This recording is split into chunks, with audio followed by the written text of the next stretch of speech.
Run when the rhythm's right. Go into the night. Throw until you're out of sight and you're out of my mind. Run when the rhythm's right. Go into the night. Floating as the river flows. These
Shook me to the ground now, and somehow I feel like you don't know me. Shook me to the ground now, I don't even know how. Brought me to a life that you never showed me. Coming from a locked up ghost of yourself, but you're coming from the light.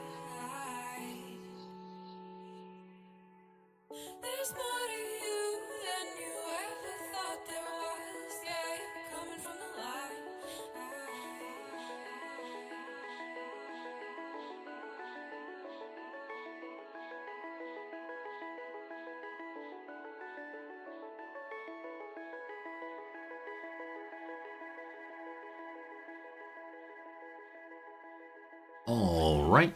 All right. Good morning, good afternoon, good evening, welcome. My name is Resorty, and to you, one and all, I say, hello, friends. Welcome. How's it going? Welcome to the channel on this lovely Thursday, I do believe, around here. Probably a Wednesday where you are. Hope things are good for you, no matter where you choose to be right now. Thank you for choosing to be right here with me. Let me say hello to some people real quick, but generally good to have all of you with us right away. Hello to you, Philae, welcome in, friend. Hello, young Jerry Fodor, welcome back. How's it going, Sakutera? How's it going, Yuna? Welcome, my friend. Or Juna, how do you prefer that said? Not sure. Good to have you here, though, for sure. Hello, Jim. Hello, Comet. Hello, Wizards. What is up, dog? Good seeing ya. Hello to Tiger Burning and Eka. Jonah Gozaimu, it's good to see you. Jonah Gaga. I can read your name. Jonah Gaimasu, there we go. Thanks for being here, Jonah. Good to see you. Thank you for continuing that gift subscription from Cyber Oracle. Cyber Oracle, it's good seeing you. Also, my friend, welcome. Hello, Steve. Hello, everybody. It's a real pleasure to be with you. It is a cooler morning here in Tokyo because yesterday it was rainy, and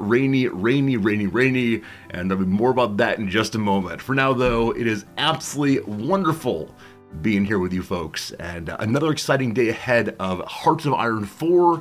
Yesterday, if you missed the end of the stream, we accomplished our our goals, and so we're continuing on in this playthrough. Not sure what comes next, but I'm so excited that we chose one of the harder starts of Hearts of Iron and did a pretty good job with it. Ellistil, it's good seeing you. You hope Noms is doing better today. Well, if we speak too loudly, she will hear that good wish. That's because Noms is certainly not sick. No one would ever say Noms is ill, but she might be sleeping on the couch upstairs right now during work hours. I would never say she's homesick. I wouldn't dare. She's okay. The coughing has gotten much worse, and so she actually canceled some meetings today.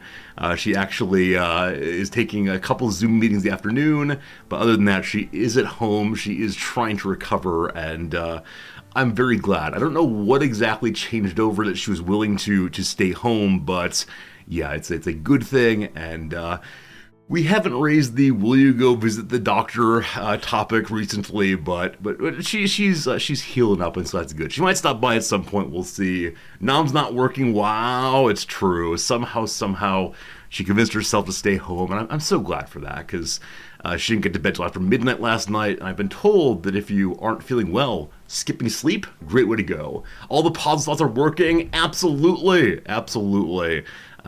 Yeah, I think it's a sense that we're sending positivity up that way, and I'm sure she knows it. I'm sure she feels that if we bring her down, we can group scold her. Oh boy. I think her belief is the stream exists only to group scold me. I think she would be very unsure what to do if you redirected all that onto her instead. Because her normal interaction with stream is she comes by, and you all are so positive. Like, oh, Noms, you're the best. Boo, Resorty, boo. So I think she'd be confused, but how it goes. You had a professor tell you could not miss the exam any time, and you showed up, you were looked over, took the exam away and told them to leave. Yeah, I think there are some people that will show up even if they're in very bad condition, because they're told you gotta show up, and it's nice when the authorities are willing to send them away. I know that Noms had a meeting with the president yesterday. I think she successfully hid from him that she was ill, so that's what she does, but she's healing up now upstairs, and I do hope that continues, because yeah, I'm actually not sure what would happen if Noms got actually sick, like really deeply sick. She would be very angry, I suspect. That's how it goes. You're shocked that super intelligent people don't do things logically sometimes? Yeah. I mean, it's a matter of prioritization. It's a matter if you like grit down and work hard enough, the illness will go away. Maybe, but that's how it goes. Hello, Jimmy. Hello, Slivers. Hello, everybody. Thanks for being here. I guess I can go with this news now. I have a photo to show you to begin this news now. Hello, Hearts of Iron. Let me put this thing away. Hello, Nate Silver. Always good seeing you. Talk more about the websites in a little bit. For now, though, I have an image to share. This image I took last night thinking of you all as always. It is right here. That's not it. That's it. All right, so this was yesterday evening in Tokyo. That is what is known as a whole bunch of water coming down very, very hard. So I received an alert yesterday evening at about, about 6 p.m. It said there's big water coming in, and it'll be torrential rain between about 6:30 p.m. and about 10:30 p.m. And man, it was like streets were flooding. There were rivers of water running along the sides of the street, the kind of thing you don't step into. Just water coming down everywhere. Even with an umbrella, it was difficult to avoid getting wet, and that's just fine. Is Mr. Minute a sushi place? I actually don't know. Let me look at this so you can see. No, it appears to be. I can't read the white there, unfortunately. But those are bottles of drinks there inside the fridge. So sushi usually does not have bottled drinks. I think it's just a quick bodega, like food and drinks and that sort of thing. It's right next to a train station here, but yeah, I think it's just general tasty, quick food, that sort of thing. Lawson's a convenience store next door. Looks like the background picture from lo-fi playlist with rain sounds. It does. And Tokyo is always a nice thing to look upon. But you might be saying, Resorty, why do you have this picture? In the evening, you don't go outside. Friends, yesterday, I had a pre-existing appointment about an hour and a half across town, and so as I knew the big storm was coming in, I headed out anyway. And this meeting was with one of you. Civilian, a longtime member of the channel who a couple days ago said, I'm going on vacation, I'll see you all later, was actually saying he's coming to Japan. And so he contacted me a couple weeks back saying, hey, would you be interested in meeting up in Japan? So yes, I got together with a viewer last night named Civilian, and he's really cool. And we had a really nice sit-down conversation, got some coffee, talked about this and that. I was delighted that he did not expect me to be resorty. There was no where's your tie, buddy? And you don't seem very happy all the time. We just sat and talked with people. And of course, most notably, he brought me tributes from the States. He brought me Tootsie Rolls and Reese's Cups. These are my favorite. These are Noms' favorites. And yes, this is the third person who's come to visit me. And people say, Resorty, what can I bring you from the States? It's always these things. So much in fact, that when I brought them home, Noms announced, it's Halloween! So that was really nice. So when Civilian gets back in the chat in a few weeks here, I think he's out of country for a while, you can ask him things like, what does Resorty smell like? Does he actually have legs? And all the rest. As Civilian can tell you the real happenings about me. I know some of the rest of you are coming to Japan pretty soon.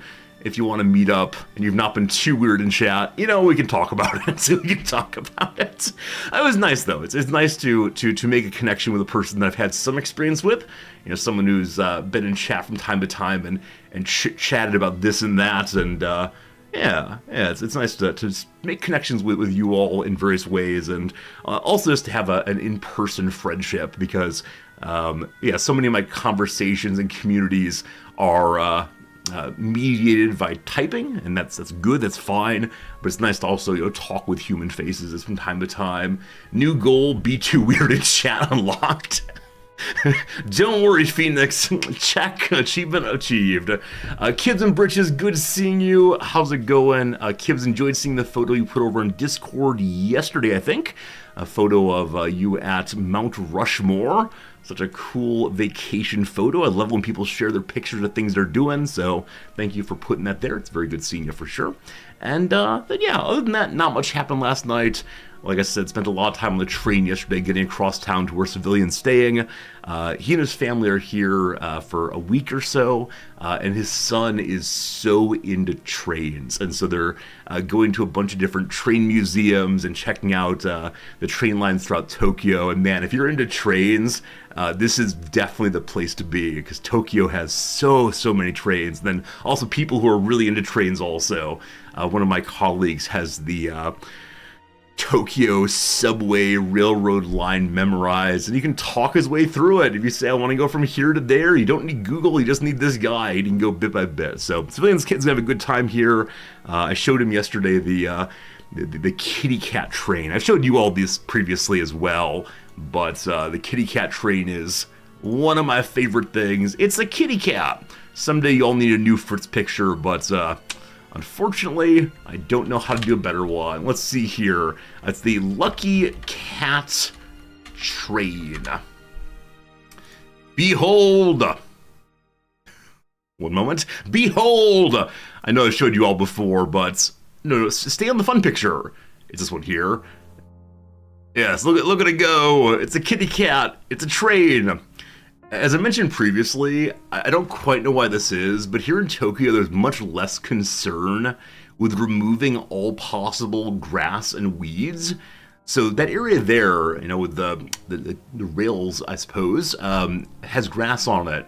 I don't think I've seen that in the US. I think usually in the US, train lines are, you know, completely covered in stone and have no grass or weeds. But in Japan, there's a lot more tolerance with having like random plants here and there that aren't always, I don't know, weed killed. Anyway, adorable train, really great. And let's watch it go by one more time. Oh, there it goes. There it goes. Oh, great. Anyway, I do have for you also today a Paradox update. This came out a few days ago. I haven't had a chance to read this yet, so we're going to read it together on stream. And this one will be about Crusader Kings 3. Friends, a CK3 update has come through. The next big update for CK3 is coming in September, I believe. And so I'm excited to see what's going to happen in this new game. We will be playing it on release. So we'll go in big in this, we'll talk through it a little bit. What got canceled now? No, it can't be that way. It can't be I say Paradox, you say cancel. Paradox. Can't be that way. Can't be that way. They didn't cancel it yet. It's true. Dev Diary 151. So I've looked at almost none of these so far, but this is the big change coming in the CK3 DLC in September. Throughout all of Crusader Kings 3, you've always played as a landed character. You've always played as a family member who controls some territory. Apparently starting in September, you're able to play as a character who's just wandering around. And I'm so curious what that's going to mean, how one plays that, what kind of stories open up, how constricted the playthrough will be. Do you have to be working towards getting landed? Or can you do a whole playthrough as a bunch of like landless people who just wander from place to place being knights? No idea. Anyway, we're doing some reading. Or we can listen to it on YouTube. No, you're stuck listening to me instead. Welcome, comrades. That's right, we're playing the Spanish Commune. Wokig here. I hope everyone enjoyed their window into how the... Okay, fine, whatever, blah, blah, blah, blah, blah, blah. Two-part Dev Diary. What is this? Overview of a landless adventurers camp. The Conquerors of Barbastro. Wow. This immediately reminds me just a little bit of Battle Brothers, in which you can upgrade your camp site and pick up various kind of buffs to your group. So Conquerors here makes me think of like a mercenary company possibly. That's pretty cool. Pavilion, proving ground, supply tents, roaring campfire. Love it, love it. Hey, Brew, good seeing you. Are we still doing Hearts of Iron tonight? Yep, absolutely. Continue the Hearts of Iron playthrough. Alright, why adventurers? Why do they pick landless adventurers ahead of, say, nomads? We've already given an answer to this. Oh, yeah, okay. Initially, we envisioned the expansion as being both systems heavy and a detailed look at the Byzantine Empire, both highly requested focal points for a DLC. That naturally became administrative play. So administrative play is a new kind of play in the Byzantine Empire. We will look into it. A lot of people are really wanting to play Byzantine playthroughs. It just doesn't appeal to me as much. We will do one eventually, but the landless adventure part's what I'm so excited about. So we'll see, we'll see. Hello, Miss. Thank you for the resub. Thank you for the 14 months in total. Good seeing you as always, Miss. Alright, so Byzantine things, blah blah blah, narrow focus, systems, etc. Your camp exists in a physical place on the map, like in estates do for administrative characters. So your camp can go into someone's territory. I wonder if you'll have to have the approval of the relevant lord, or if you can just set up wherever and then say this is mine now. Alright. Landless adventurers turn out to be ideal candidates. A lot of underlying technical work. Yeah. Nomads at Alia will doubtless get their own time to shine, but wait until a point where you truly the stars their shows. As for understanding nomads and adventurers as different things. Fine. What do we see adventures as even being? Crusader Kings is a game about marriage, inheritance, and complex realm politics, none of which really apply to wandering characters with nary a vassal to call their own. Well, simply put, we think of them as the ultimate underdogs, outsiders with no land or prospects, but also no responsibilities or restriction. Freedom! A landed character, even the lowliest baron, has a host of functionaries and regular income from taxable subjects, but they also have pressures of rule they can't escape, the rigors of ritual, silent formality, etc.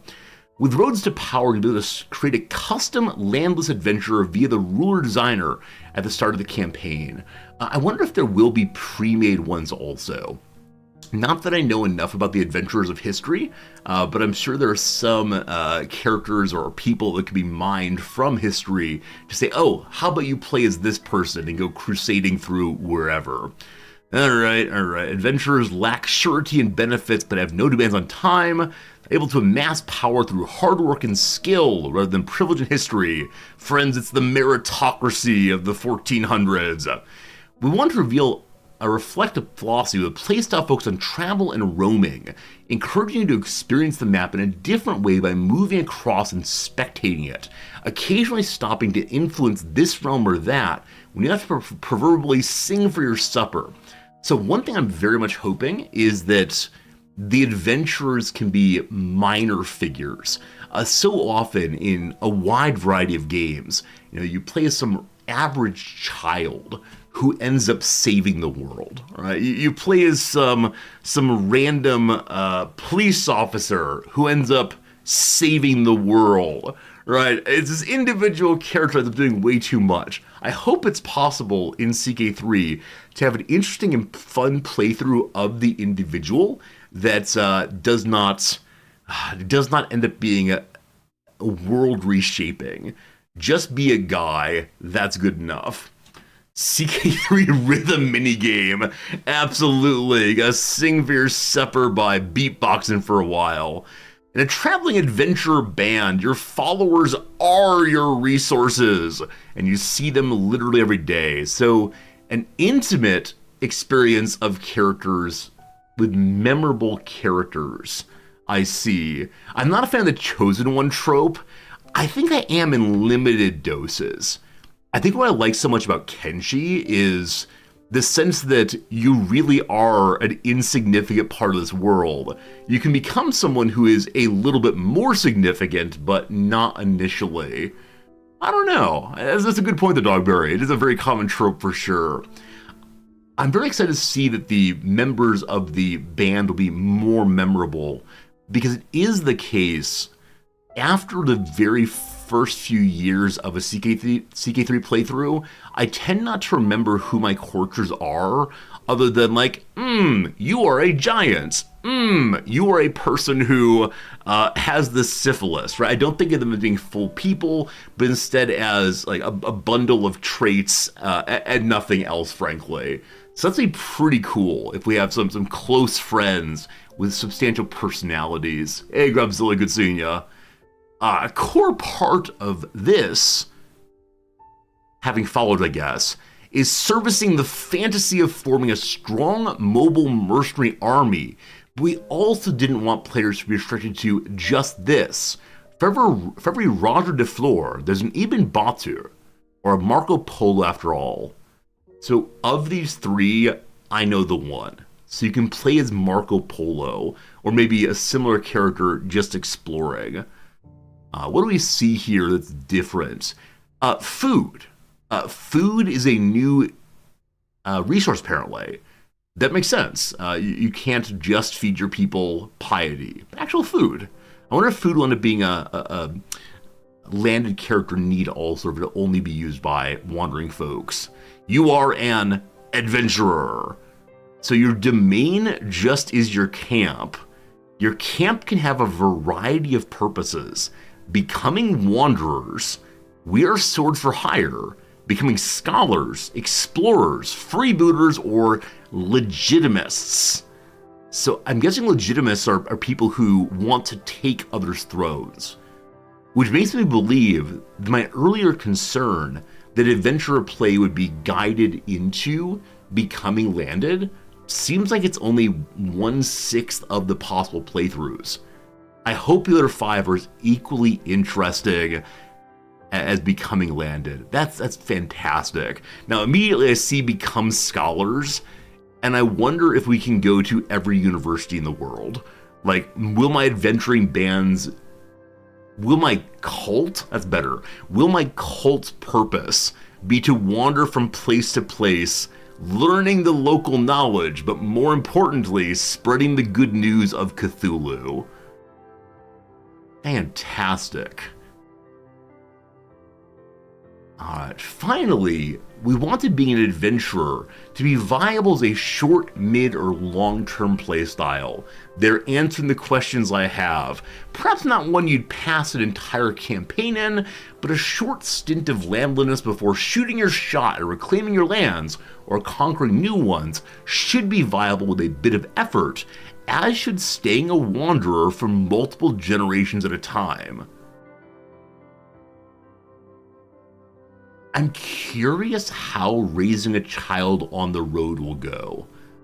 Because it's one thing to be inside of a comfy, cushy castle with maids and wet nurses and so on, keeping an eye on the kid. It's something quite different dragging your kid to work when your work is raiding the local villages. Wandering played from multiple generations. Wow. Landing yourself should be possible, especially if you're willing to take the indignity of an impoverished remote county somewhere. See, this is very much in line with our playthroughs. At some point, you stop thinking about who should be this count and that count and say, some random local. Well, you can be the random local. It'll be so good. Hey, Fernanthus. Hey, Putzaru. Those unwilling to accept getting in on the lowest conceivable rung of the feudal ladder should have to actually work to try to climb higher. Fine. Overall, the idea is to create a closer relationship to the location of the map and incentives to explore it, whilst letting you build resources faster than some landed rulers, with sufficient work and at the cost of not being able to do so passively. That's pretty cool, because definitely while landed, your gold number goes up based on taxes being paid in. Instead, here you have to fight for your right to exist, I suppose. Friends, an ad break is coming. 3 minutes of ads. We're just going to be reading this throughout the ad break today. The adventuring core loop. Does anyone know where the phrase core loop or gameplay loop came from? It's not a phrase I was used to using or seeing at all until about 5 years ago, maybe even a little bit more recently. Like, I understand that all games have loops. You are little Italian plumber man. You run forward, jump some, and die. You then run forward, jump some, and not die. But at some point, I started talking in terms of loops. It's from game design. That makes sense, absolutely. I wonder if there was a seminal article that started talking in terms of gameplay loops, and it got into the public jargon, or what exactly. Probably roguelike terminology. That makes a lot of sense. Because, yeah, I think of roguelikes as having an obvious loop, and it's not just one longer piece of gameplay, but it's instead a loop of you play for a while and die and then rebuild and et cetera, where it's now being used in basically every kind of game I've seen. People talk in terms of loops. Huh, interesting. When playing as a landless adventurer, the basic gameplay flow is to find yourself in a new location, either because you've moved your camp there or because you just became an adventurer and started there, and to look around for work you can undertake. Yes, we have to go to the central bulletin board and find someone who wants me to kill some rats. Work here means contracts. They appear as scrolls on the map, each of which represents a different job. What a job might be is fairly varied, both tonally and mechanically, and we'll go into those in more detail in just one moment. Alright, so over here there's go stab someone, over here there's organize some money, love it. This is CK3, the gig economy. If I try to make a YouTube video about this thing, I'm stealing that and not attributing it. That's amazing. CK3 gig economy. I do wonder if as a landed person, it's possible to see adventurers on the map. And can a landed person's family members say, I'm done here, I'm off to be an adventurer? Because as of right now, as a landed character in CK3, you can have court members or even family members say, there's nothing for me to do here, off I go. And then labeled as wanderers and just bounce from, seemingly randomly, bounce from court to court around the world. I wonder if some people who leave the family home will instead take on the adventuring job, starting their own bands and so on.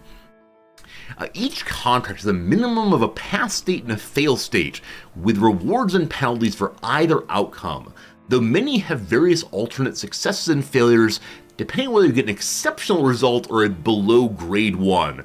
Generally, we only show you the standard rewards packages here.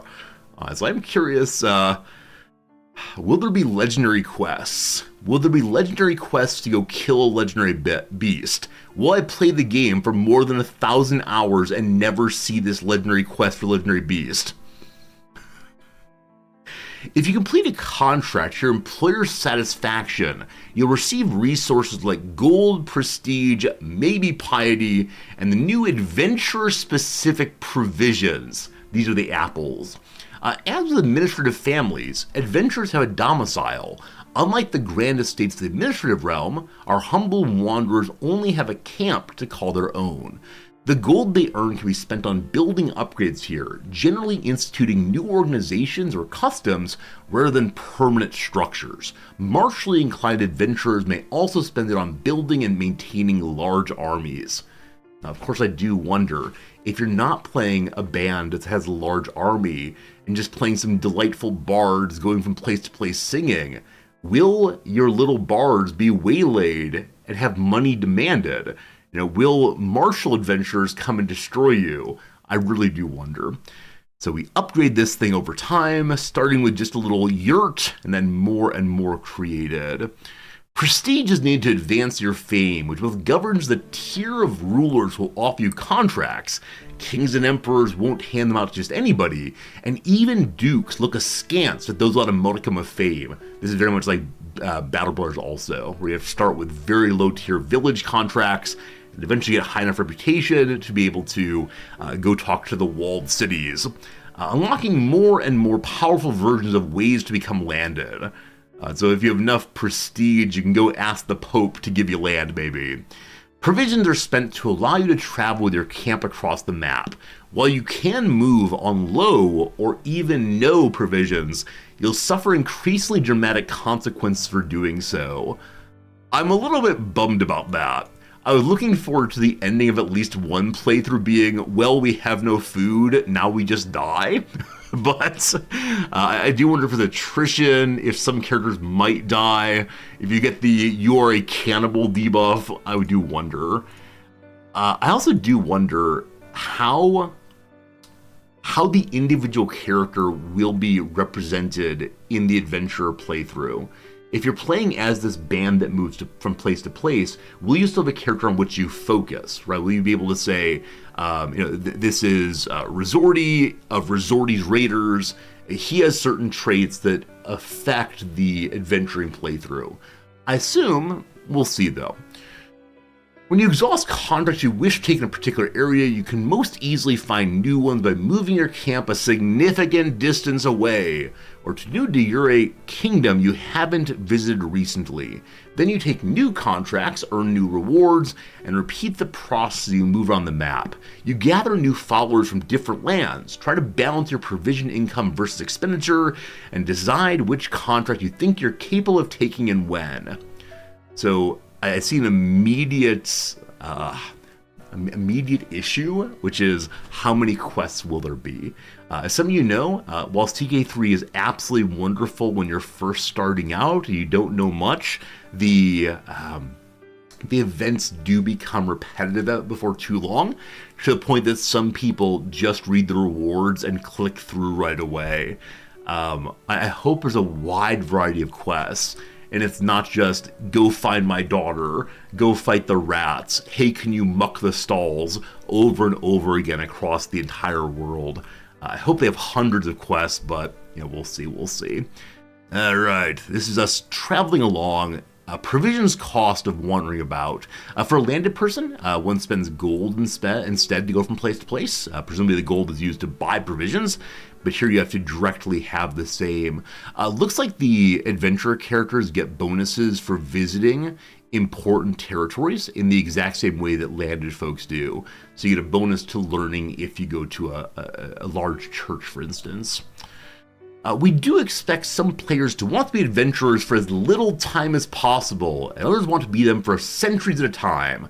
Off-ramps are provided at various stages for players who decide they want to lead the life of an adventurer. It's up to you if you'd be happy taking a backwater county somewhere in exchange for huge sums of cash, building an army to try retaking your throne, or simply drift around the world making your mark in half a dozen small ways. This last one really appeals to me. Really. What is a contract? When one is spending time with friends, word that you will assist is enough. At times, though, one must form... okay, fine. Various jobs. Things like ambushing travelers. What? Criminal contracts? Okay, so it's not just good guy contracts. It's also go help the forces of chaos in this world. Kinnisrin is bedeviled by robbers, bandits, and brigands of all kind. Proficient fighters sought urgently. Direct all dealings to the Beg of Kinnisrin. We can be the bad guys. One thing I should probably nip in the bud immediately is what contracts you, as a landed ruler, can offer an adventurer. With the exception of mercenary contracts, all contracts are offered by AI only. Why is that?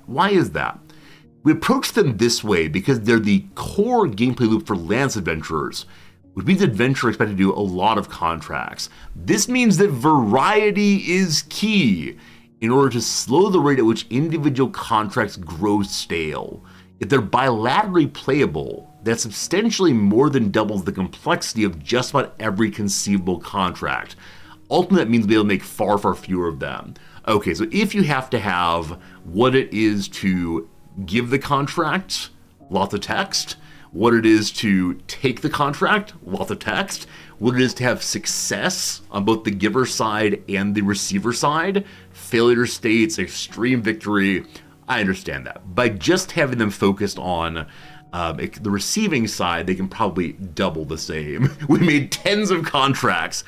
They say substantially more. I'm hoping for at least 100. That's a number picked entirely out of nowhere, but I think 100 contracts would feel like I'm not going to see them repeated too often. I doubt it'll be that many, but who knows. We've opted to prioritize the experience of playing as an adventurer rather than the experience of simply interacting with them. I know not everyone will agree with that decision, but I wanted to be honest about the rationale and hope you understand why we've gone this way. Nuts and bolts. When contracts appear on the map, they have an icon indicating roughly what type of job they're offering you, as well as slightly nicer paper, depending on the tier of the employer. Nicer paper. Opening one shows you not just the potential rewards and penalties, but also who the employer is, a little narrative and a plain speech breakdown of the contract mechanics. I'm not going to read this right now to maintain the surprise for me in the future. You can see what you get on success there, money and so on, opinion and so on. A role of patrons. Is this taking the role of the roll of paper and adding it to your roll of paper? Possibly. Wow, that's I'm sorry. I thought that this paper had a purple border. Nope. That's just an empire in the background. That'd be great though. Anyway, wanderers of good breeding. So different kinds of contracts. This is failure here. If you fail, you lose prestige and they lose opinion. That's all good. Oh, look, it's beep boop math. Beep boop, beep boop. Traits that don't have time for this riffraff. Interesting. So it seems to be saying, I'm not reading it all, everything above, that different AI characters will be more or less likely to give contracts based on the kind of person they are. Got it. Example contracts, no. This is how the character is understood as the leader of the adventuring band. Mistress Sheeran, this is you. Yeah, this seems very similar to the mercenary groups that one sees in ordinary CK3 playthroughs. I do wonder if it's possible to play as a mercenary group who would appear on the mercenary list if one were landed. Also, this would be kind of cool. I do wonder if you make a big old mercenary group and then retire from the mercenary life and go and become landed, can you then hire your old mercenary band? It'd be so much fun if so. And then you have yourself some followers, a poet and a simpleton. I am going to make a group of only giants. Well, it's come up with a good name for them, but pure giantism could be amazing. Sheeran, that is the leader, Sheeran's stats are well-rounded, which allows her to demonstrate several types of contracts. Again, I'm going to read this very quickly. There are schemes, there are stewardship. Okay, so presumably there's going to be a kind of contract for each of the major traits. Raise building for Samantha Samgramedeva. Cool. Does this mean you actually build a building? We can call that group They Might Be Giants. I'll probably get sued, but that seems a-okay. Draftsmen, bailiffs, planters, and suppliers. I love that this fellow, who is known as The Simple, is a draftsman. That's fantastic. I don't want to read, but looks like a lot of depth being added. It's hard to imagine. No, it's not. I was gonna say it's hard to imagine how much of the world we will not care about as we're playing as an adventurer group who's so focused on just what we're doing here. But it's the exact same thing as the current Hearts of Iron playthrough, where I'm fascinated to see what's happening in Europe, fascinated to see what's happening over in South America, even though we're just focused on Spain. So be able to watch, as usual, how the rest of the world works. A bold assumption the band watches my stream.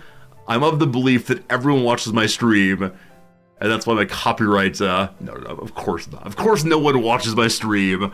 It's just a bunch of bots in here. Clearly. Event-based contracts. I wonder if we'll get an event-based contract to come shore up the Crusades, or maybe to help fight off the Mongols. Again, don't want to read this quite yet.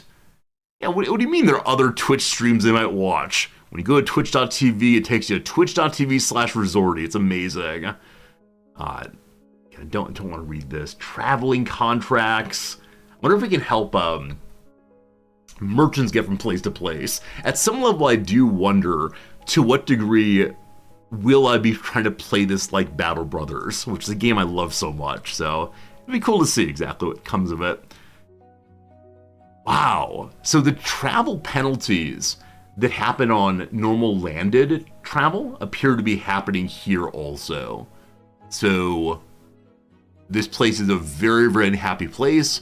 So I'm guessing one will see negative travel events in the same way as an ordinary landed character's movement. I hope they're not the exact same events. I hope it's not, my uncle says to never cross a path of ants. Do we go around it? That event I've seen too many times. Far too many times. Lots more stuff. Counselor contracts. So this part of the dev diary, if you want to read it, appears to be talking through the life of a mercenary group. So if you want to go through and see exactly how it works, you can read all of this bit by bit by bit, but it does go on. So I wonder if we'll be seeing any more mechanics description, or if it's all just here's the actual gameplay. Very special thanks to all the patron supporters. I am curious about this in particular. Once you're in a contract for someone, you're a bit more known to them than any random wanderer. Most successfully completed contracts allow you to add your employer to your roll of patrons. Although some, especially basic or simple contracts, may require exceptional success before you can add the employer to patron. Patrons are, simply put, people you can try to mooch off of. By burning opinion, you can extract favors, obtain unnegotiated rewards, and even garner exotic marriages or troops. The more you try to take, the more annoyed they'll get. That's delightful. We can say, remember when we helped you out? Now help me push a claim. That's fantastic. Life of crime. If you want to, you can engage in criminal contracts. Just like real friends, I need their help in moving house. Hello, Duke local guy. Remember when I helped you fight off those bandits? Now you're gonna load the moving van. Will adventurers mooch off of us when we're landed? That's a great question, Alistair. I bet so. I bet so indeed. Travel and provisions here. Given you expect to move from county to county searching for work, what's to stop you, say, moving from Brittany to Tibet in one long trip? You can try it. Okay, so one sees here that the provisions hold out decently, and then the apple is merely a core, and things get real bad. And you can see here all of the special locations, the pious Canterbury and so on. Point to which we start eating our dogs or something.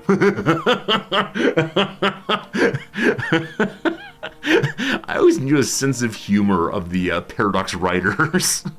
All right, what else we got? Yeah, I don't want to spend all stream reading this particular dev diary. Here are the malices, though, one can see if we're out of provisions. What are the actual men-at-arms? Okay, no, these are not the malices. Instead, these are the cost of provisions on the whole trip. 5,000 or so, apparently quite a bit. Okay, I don't see any clear statement of malices. That's fine, though. Do I see the light? I can't remember the last time I've eaten. My throat feels like parchment. Everything hurts. So you can indeed starve to death. I wonder what would happen, but it is possible. Not going to read much more of this. Here's how camps work. Wow, they really do document everything. I know that Paradox gamers want to understand the game before they play it often, but for me at least, this amount of detail sort of spoils the excitement. What are these? Your camp's temperaments. Who supports you? Who's complacent? Who's against you in camp? If they're against you, I just want to throw them out, obviously. I will only have supporters singing my praises. I wonder if we can choose where in the world our adventurer starts. Like, are we allowed to say, Like, I'll be a French adventurer, and our goal is to go to Scandinavia and fight back against the Vikings or whatever. Probably so. They're new modifiers. This makes sense because so many of the modifiers are locked into landed play. Run Away With Me enables using an elope scheme. Well, that's cool. Many of our characters who are knights and come with us on caravans during landed play will occasionally say, hey, I want to get married. Now we too can attempt to leave caravans and get married or take people with us. Lots of new things here, lots and lots. We're only about 2/3 the way through this dev diary. I wonder how long this thing took to write, and how do I get this job? Like, I enjoy hanging out with you all very much, but be able to write like silly little jokes as a job sounds delightful. All right, I'm gonna say it's enough. I'm gonna say we understand what is going on in this game. Accept a successor, so you can say this person will run the adventure band when I am done. Yeah, I think we understand enough. Yes, September's coming soon and soon. Time for a Resorty PDX fan blog. Are fan blogs still a thing? I know instead of blogs, we now have Substack, because that's what we're calling these days. You got Substack. You can put your thoughts on the world up there and no one can read them. Back in the good old days, back in the 90s, I could have had a blog. But at that point, I was in my mid-teens, though, and had no idea how to write. Hey, Darby Cat, thanks for the resubscription. I appreciate it. Have I tried shrimp mayonnaise Doritos? What on earth are you talking about?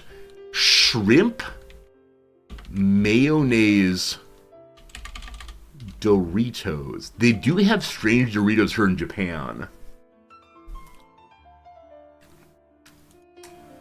Well, that is Japanese.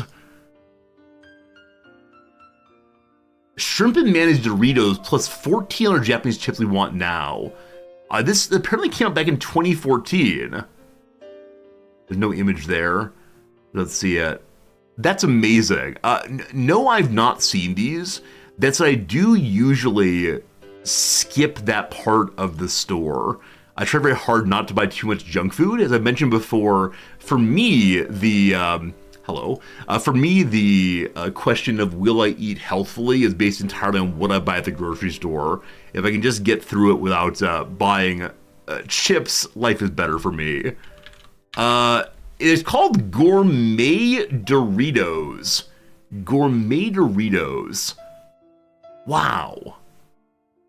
Is this disgusting? I mean, this is a common pizza topping here. Very, very common to have some seafood and then just mayonnaise all over it.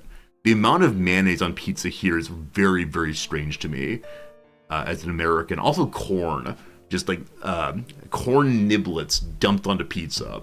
It is a thing. Oh, wow. I mean, I know that here also is a wide variety of Kit Kat flavors. Let's see here. Is it in Harajuku, I think? So Kit Kat store Harajuku? Haha! Permanently closed? Permanently closed? That's terrible. All right, is there another one here in Tokyo elsewhere? All right, over in Toshima City. It's kind of far away, unfortunately. That's fine, though.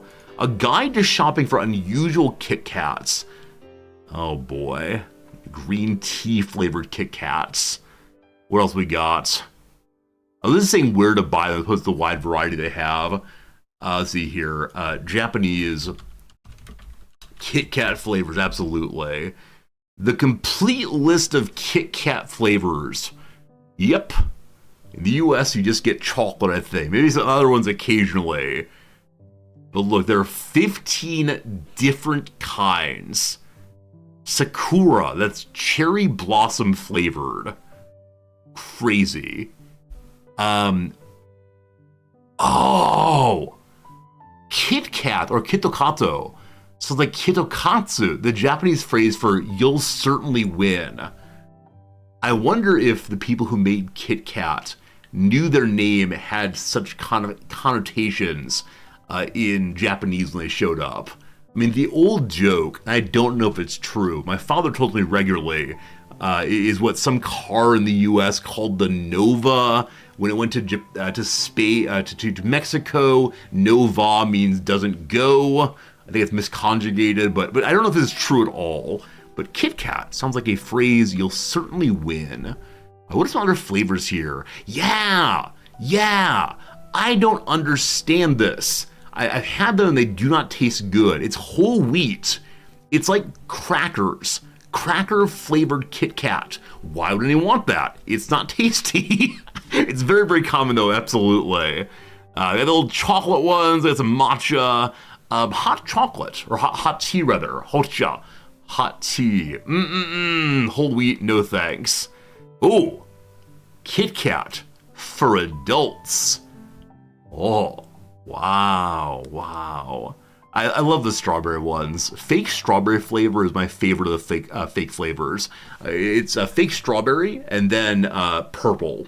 I like those two flavors very, very much. Probably reveals something important about me. Let's see. Raspberry melty caramel. Wow. And seasonal ones. Like I said, cherry blossom is very popular here. During cherry blossom season, more than the US, our foods are profoundly seasonal here. There'll often be times when you can't find certain fruits or vegetables, where in the US you can kind of get it absolutely any time. But cherry blossom season is a big deal here for the reasons that you might already know. Party ice cream, strawberry milk. Maybe I should do a giveaway.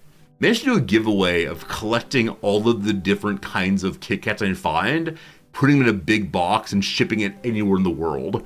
That could be a fun giveaway at some point. Who knows? We'll actually do it? Probably not. Pistachio, Sakura. Sakura is a cherry blossom. Here we go. Sakura sake. They're slightly alcoholic chocolates with a floral Sakura taste to them.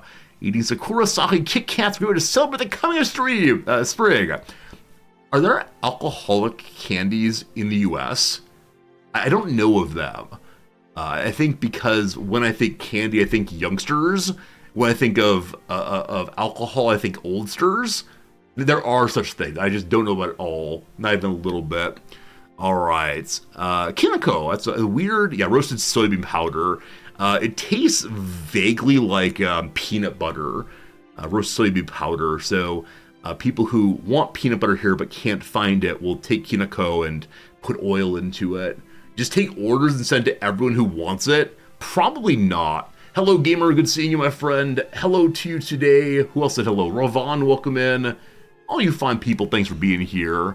Peach flavor, peach parfait. There's so many. Wow. Salt of the ocean. And look, the page keeps going. Like, the page begins here. We're about 20% of the way through. Is it all different kinds? No. I thought we'd change over to comments at some point. Oh, it's a little house. Located at the top of Kyushu is Fukuoka, which is known for ramen. While there is no ramen Kit Kat, Nestle has strawberries, which is also a popular produce of Kyushu. Pudding type. Pudding Kit Kats. Oh, it's not Raven, it's Raven? Okay. I thought the two A's had been pronounced. Hello, Raven. Good seeing you. You need a big box? Too much. Too much. It just keeps going. Why? Okay, if I go to the very bottom, is it still all the way down? Okay. This is Kit Kat branded tea. This seems like not quite the same thing. But, so we got Kit Kat branding now, opposed to Kit Kat food directly. Alcoholic Kit Kats. There are a lot of, apparently. All right, that's enough. I will free you from my endless blather about Kit Kats. How did we get here? I don't know. Let me grab a jacket. Let me see what we're wearing today, and then we'll play some video games. If you're still here after this endless blather, you are a true Resorty fan or very tolerant of me for the sake of your hearts of iron. Just send you alcoholic Kit Kats. I suspect that if I put these in the mail, I would have problems on the American side. I don't think it's legal to send alcohol in the mail in the US. Well, actually, wait, it is. It is, because I've definitely purchased beer through the mail. It was some brewery. I can't remember. It was one of these micro brew places, though. And the postman had to see my ID, show me over 21. I doubt you can send it internationally. I don't know, though. I don't know. Let's see here. Can I send alcohol in mail, US? Prohibits sending alcohol beverage to the mail, but you can ship it via couriers like FedEx or UPS if you're a licensed alcohol shipper. My friends, I may not send you alcoholic Kit Kats from Japan. Beverages, not candies? Okay, alcoholic. Not that I want to do this. Like, this is a horrible thing to send. Alcoholic candy in mail US. No beverages except in limited circumstances. How did you know that? How did you know that? Oh, here we go. Shipping liquor-filled chocolates. According to egullet.org. What an amazing name that is. eGullet. A service to the Society for Culinary Arts and Letters. It's illegal to ship liquor-filled chocolates in certain states. These ones here are disallowed. This is what Amazon said, apparently. All right, friends, if you live in these states, I cannot help you. But if you live elsewhere, maybe you can get some alcoholic Kit Kats in the mail. It's from 2006? Okay. I'm not going to make this into a candy law stream. Oh, what a fun time. Thank you all for being here. It's time to play more video games. It's time to do some Hearts of Iron. What a fun day, though. What a fun day hanging out and chit-chatting. It's gonna be good. Maryland not on it, your state's not there, absolutely. Maybe we'll do a giveaway at some point. I have to decide what month we're gonna begin the New Year's card sign up this year. This last year we started the New Year's card sign up in when was that? In like late November, mid-December. It was way too late.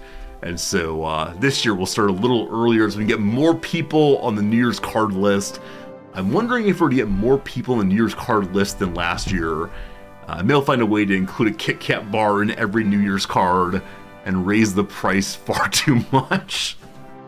All right, we got some more achievements yesterday. Look at us go.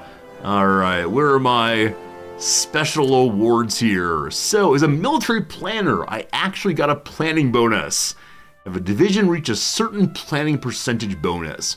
We got this because one of our generals leveled up in a way where he could get 10% more planning bonus, I think. Or maybe we chose a tradition or doctrine or something like that. We'll see. So, hooray! That is the most boring medal ever. It is just a bronze circle. When I plan, I think of an empty bowl for sure. Combat efficiency. Destroy some encircled folks. So we have a silver level instead of merely the, well, I thought it was up there. Silver to merely bronze. Also, veterancy. Have 7 veteran divisions. Wow. Wait, again, just a plain one. Wait, why on earth are these just plain? Or maybe they do have an insignia, just very hard to see. Some of them stand out so proudly. I feel cheated, though. I want to see an old man with a cane as my indicator for veterancy. Huh. Also, we got the gold level of my Modern Verdun. This is very easy to get in Spain because with the penalty for not preparing your battles, a single battle can take over 3,000 days. It was pretty silly. Is that the gold level?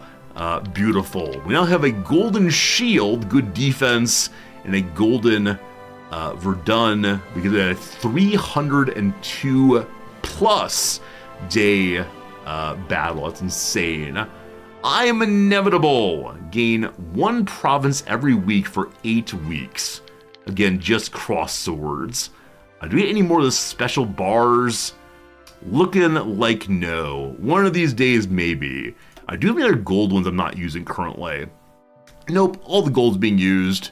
We are silver and gold now. Lots of cross swords, all pretty good. What are career points for? So I don't exactly know. I think they're unspendable. But as you get to a certain level of career points, it unlocks more and more profile pictures. Earlier I thought I'd have to spend these career points to unlock these. But no, when you hit a certain level, it says, okay, these are all yours now. So we had 6,000, or sorry, 5,000. We get quite a few more here. Past that, I think it might just be a show-off number, so you can say, look, I have more than you. But we yesterday apparently unlocked this line here. So if you want to, we can get maybe Mexican fellow in front of red. We can get here the flag of I don't know where, or the insignia of I don't know where. This is an airplane.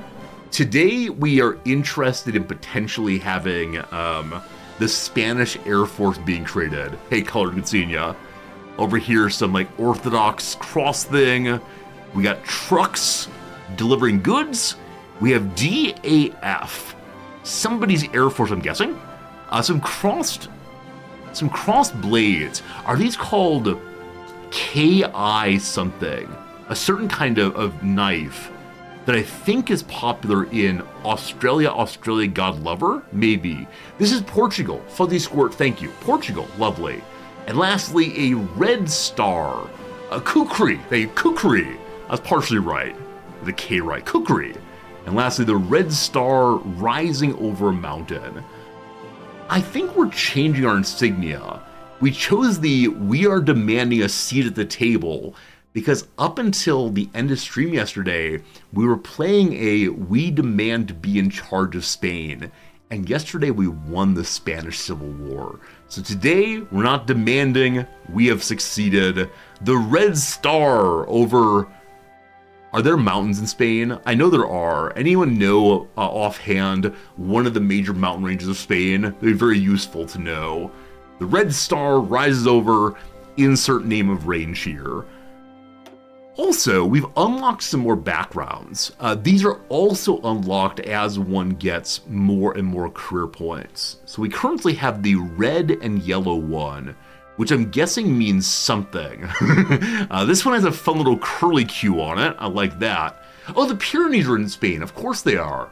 And the Picos de Europa. Does that mean just the peaks of Europe? I'm guessing the Pyrenees are there, though. Very cool. We have some stars we want. We have a plant, a leaf.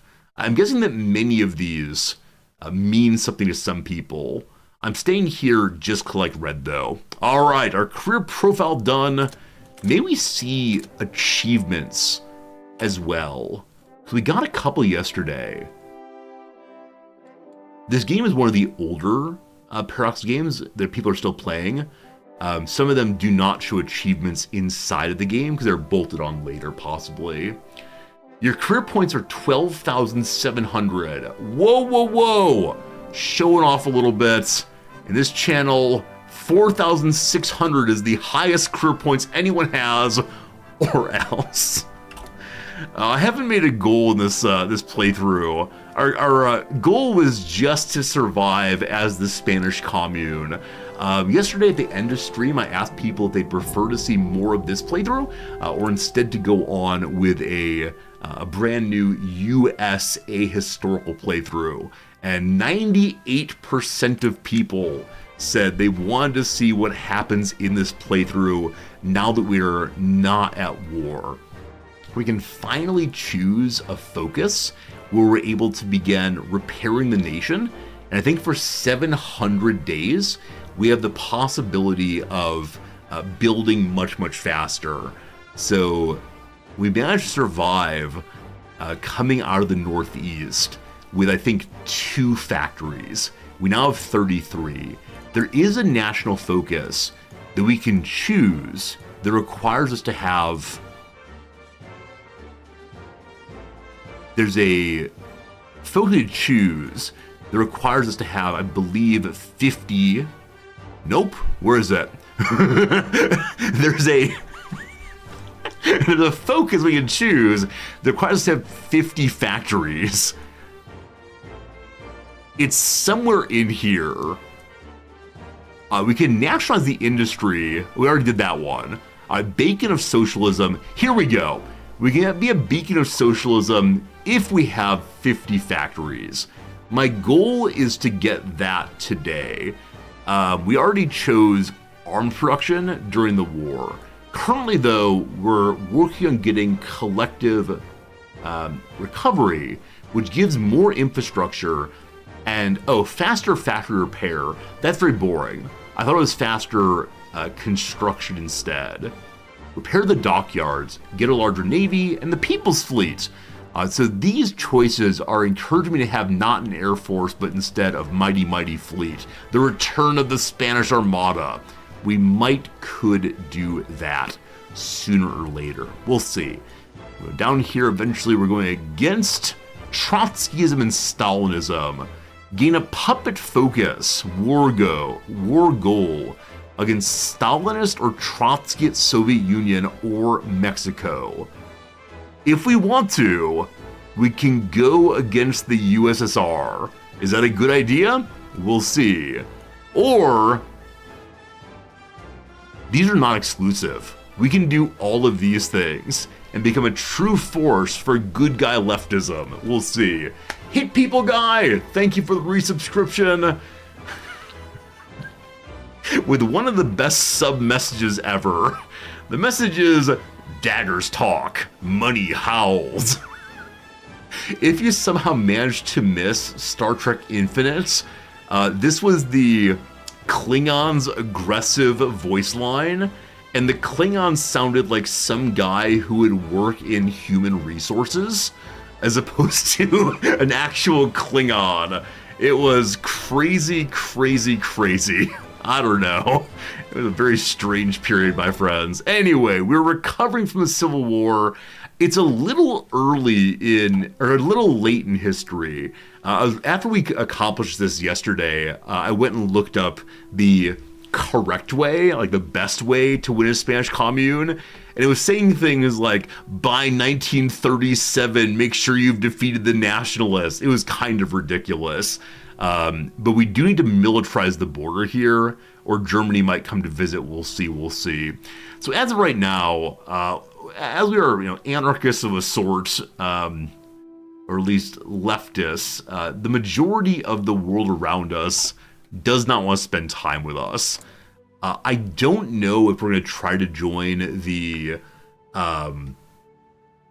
Allies. Like, in principle, I will not join the Axis. As good guy leftists, we're anti-fascist through and through. But I'm not exactly sure what comes next. We'll see. Hey, Beagle, good seeing you. Gotta have a good military and air force if you want a chance against Soviets. Absolutely. We'll get our big old air force going. What's Mexico up to? Mexico is still democratic. I do wonder if that will change at some point. Become the great third power. Here's the USSR, the US, and good old Spain. We'll see. So, in many Paradox games, at this point, having won the big war, I immediately would demilitarize. I understand, though, that in this game, one never, ever, ever demilitarizes. You just stay in it forever and always. So, I guess we militarize the northern border. Maybe we build some forts. We have a giant pile of forts here earlier to hold off against the nationalists. Is it possible to deconstruct forts? It's here. Okay, I pushed the fort button. I think this says if you want to make a new fort, you can. So we probably want to militarize this border with forts and such. But they got guns on the front. So this fine person leveled up. Oh, also, I totally forgot. The large majority of our military during the Civil War was ordinary Unionists. Basque people who took up weapons, etc., who were brought from their working jobs into the military. So with their the end of the Civil War, they've ended up dropping out of that position, are now back at peace. We had to build a new military. Hello, Noms. How are you? Hello. Do you want? I'm just dropping in very quickly. They come over a tiny bit more. Oh no, I just like to be. You like to be barely on? Here we go. All right. Hello, Noms. Noms, like I said, is home from work today. She's not ill, don't worry. But they were all offering you well wishes. They were all hoping that you get to feeling better much soon. Much soon? Much soon. I just need like a little vacuum thing to go inside my, I think, chest cavity and just suck some stuff out. We do have a vacuum. If you want to, we can try to remove any of your chest things and sinus things. Well, you do that to little babies because they can't blow their nose. They have those little bulbous things. Oh yeah, we can try the little bulb thing.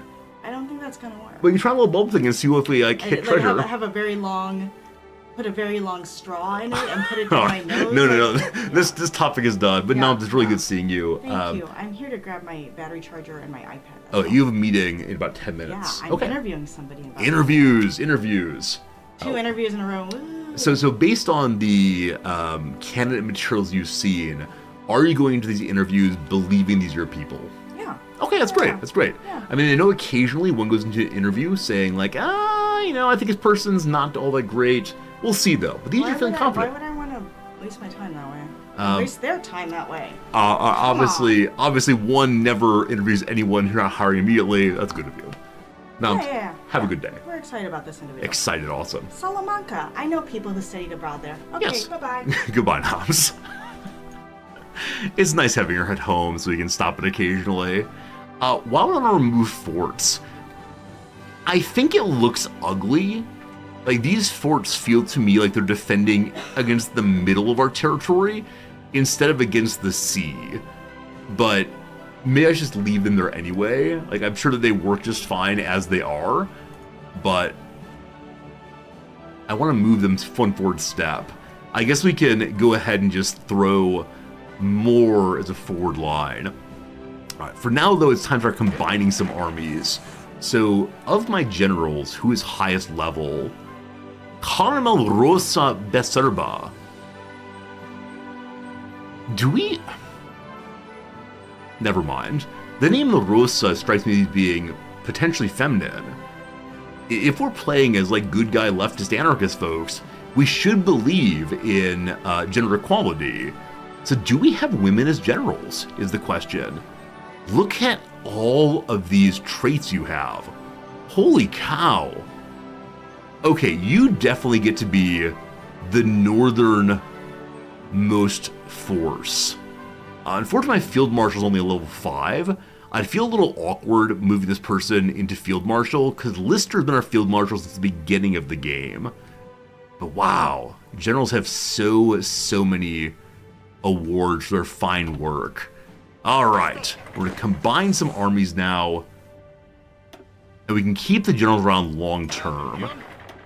I probably need armies in places other than just the north, but we'll work on making more armies, I do believe. Alright, so, do we call it a front line? A front line seems so unbelievably aggressive. Oh, is it the case that lines can only be across one country at a time? Oh, let's have 2 separate fronts here. One against Germany and one against Vichy France. Press the wrong button, so make this across the whole front instead. Awesome. And then it's a wide variety of stuff. Let's go and just take 1 truck and some random anarchists. Is that 10? 1, 2, 3, 4, 5, 6, 7, 8, 9. Whoops. Left click here. 9 and 10. Some conscripts from Morocco. You all will be on this line here. And then the remainder of you, how do I set the other ones of you? Oh no. I think doing the other way would have been better because they're already all assigned here. I'll try one more time. So a truck, some mountaineers, a few random folks, good to good. And 2 more. You all go here instead. It's only 8. All right, 2 more random dudes. You also go there. All right, so 2 fronts. I should probably give 2 separate generals, but for right now it's fine. Hello, Nalfin. You heard about giving medals yesterday. How does the action affect characters? You absolute genius. Thank you for reminding me of that. We'll get to that in 1 second. First, I have an unlock on my general. My general is allowed to get improvisation expert, can make bridges if need be, and bonus movement on land. I don't know if movement in this game just means the speed at which people move around, or instead if it means like a reduction of malices from movement. Who knows? Anyway, we can cross rivers with no river crossing penalties. Now, unfortunately, there is no river here. I guess if we have to drop back to Saragossa, that'd be useful. Right, you're marching, great. Now, the question of medals, again, thank you very much. The majority of the units who received possible medals in the Great War were ordinary people just like you and me. And so they went back home with their medals. For now, though, we have a group of defensive soldiers from the north who've been engaged in so many battles. You can read through all of them and see what they did, but 2 of them are worthy of awards. One of them, skip this on, one of them is taking part in the occupation of Sevilla, former seat of the fascist Spanish government. So you can spend political power points, which I don't have that many of, so I probably shouldn't waste them, to give them some bonus, better organization, more HP, less supply consumption, etc. You can see here that this unit has taken 1,500 casualties. Very, very sad. For right now, I'm going to go ahead and save my PowerPoints. I need them to construct a civilian government. We have 2 open slots that I want to fill. Also need a researching theorist. Could take a military theorist in a bit here. They would give us a cheaper land doctrine. Land doctrine is our army. Our army is focused on defense currently, but for the moment, we're not going to unlock anything. Don't want that right now. We can modify the officer corps to 50 points in political power. So with that, we can throw an army regrouping expert into military high command for faster division recovery. That'll be useful once we're at war. For right now, though, not necessary. Show me the factories. We have 17 factories. Cool. Are we importing things right now? I believe we may be importing oil. Is that right? Yeah, our only import right now is oil from the Soviet Union. Even though we've demanded that the Soviet Union leave our territory, they're still allowing me as trade partners. And I'm seeing now that lots of other people will sell me various things. Will they give me weapons and such, though? No, we have market access to absolutely no one. Nobody wants to sell me weapons. Is there a way to ask for more? Oh, we closed the market. We closed the market. We need to open the market potentially to buy items we might need. That requires more points, as always. We'll hold off on that for right now. Army's moving north, not doing that. What's in the construction queue? Fixing a road and so many factories. So we're probably gonna wait through a period of let's just make some factories. I don't know if I need to militarize the border with Portugal. I'd prefer not to do so. But as of right now, Portugal doesn't like me that much. That said, they're non-aligned, so I don't know what that means exactly.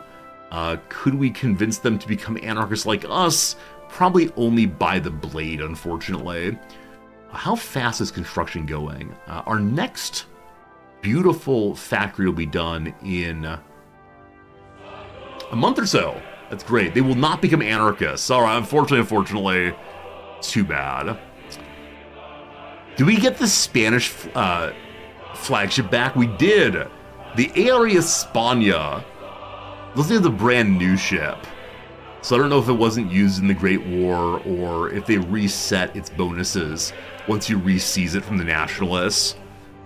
We have an absolute mess of a navy because we re-inherited it very quickly. So in this group, there are heavies and destroyers and such. I'm going to combine these for the moment. We might break them apart later. Subs there, various destroyers that are mine laying, awesome. We also have here also small destroyers. We can combine these groups as well. This button here. Beyond that, we have a bunch of submarines and a wide variety of submarines. Some early, some 1936. I guess early means before 36 or so. Also, the flagship. You will join the main group. Great. And then lastly, we have one tiny destroyer. You will join the main group also as a reminder of all the good things in the world. So you go to, which is the flagship group? I've lost it already. You're in this group. I want you to be in the same thing. Can't group. Hello? Please join it? Okay, I think that does it. Nothing in reserve. Awesome. So we have one admiral that stayed with us through the entire Civil War. He has Ramon Mejia. He has Seawolf ability and Blue Water Expert. So let's go fight in the deep oceans. I'm guessing that means this water here counts? Is it bluer? Or is this bluer? I don't know. If we mouse over, say deep or anything. It says deep ocean, so he wants to operate here ideally. And you, my friend, are currently on submarines. No, I want you to instead be in charge of the big fleet. Okay, and you also have an unlock, I believe. Seawolf is your choice. So Silent Hunter, torpedo reveal chances lower. A master of stealth, this submarine officer, no. Or a lancer, torpedo's screen penetration. The officer knows torpedo like no other, able to get the most out of them. Oh, I guess it's the case this fellow wants to run submarines instead. I didn't realize that. We have only 5 submarines, they're not very good, but they are yours, my friend. Hooray, submarines! We'll need to make more of those pretty soon. Let's have you be a submarine hunter guy, more convoy destruction out here. We then need something for the main fleet as well. And as one other admiral available, we can make more if need be. Your name though is Miguel Buisa Fernandez. You're a coward. Let's spawn a new commander and see. Domingo Urquiaga, chief engineer, lowers the chance of taking critical hits. Totally new baby guy. You will run the fleet. Glorious. We'll come back to that in a little bit. We now have 2 air wings. One is made up of 6 naval bombers. The other one is made up of currently 2 fighters. They are veterans. This fighter wing managed to survive the entire Civil War and is pretty bad shape. Oh, there's another trait unlock. Thanks for catching that.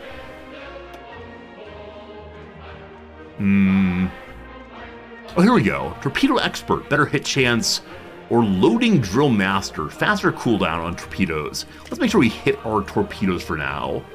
Great.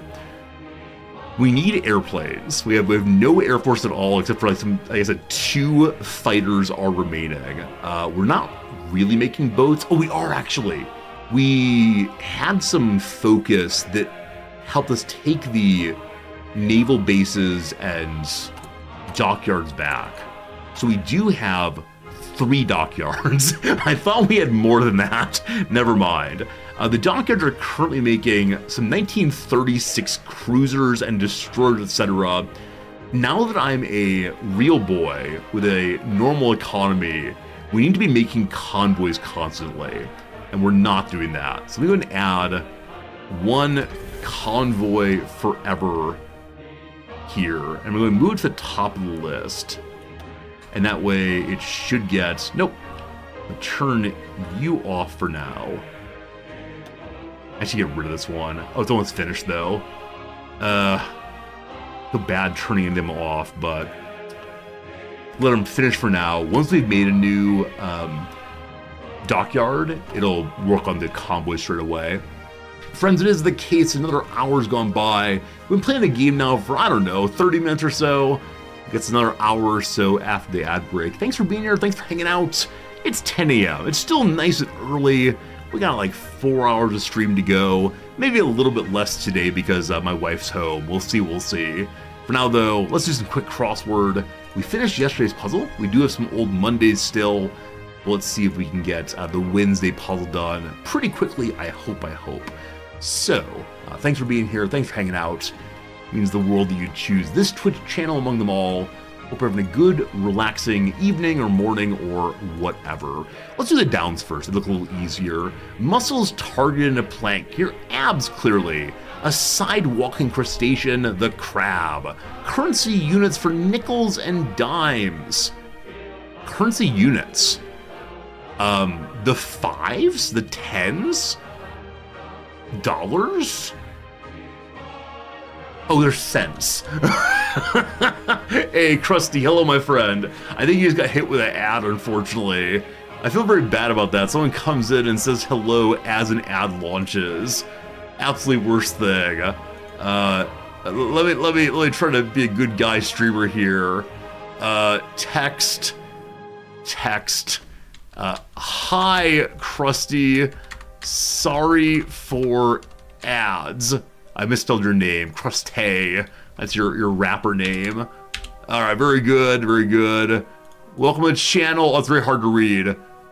All right, that's pretty. Oh, no ads. Oh, awesome, Krusty. Yeah, I don't know how long of a. I don't know how long of a buffer one gets between joining a channel and getting ads. Anyway, hello. Mr. Sticks, thanks for gifting a subscription to Krusty. Krusty, look at this. You join the channel, you get a subscription, all very, very good. All right, takes a book to dinner, say. Is it eats alone, I believe? Indeed it is. Musical genre with Jamaican origin, that's ska.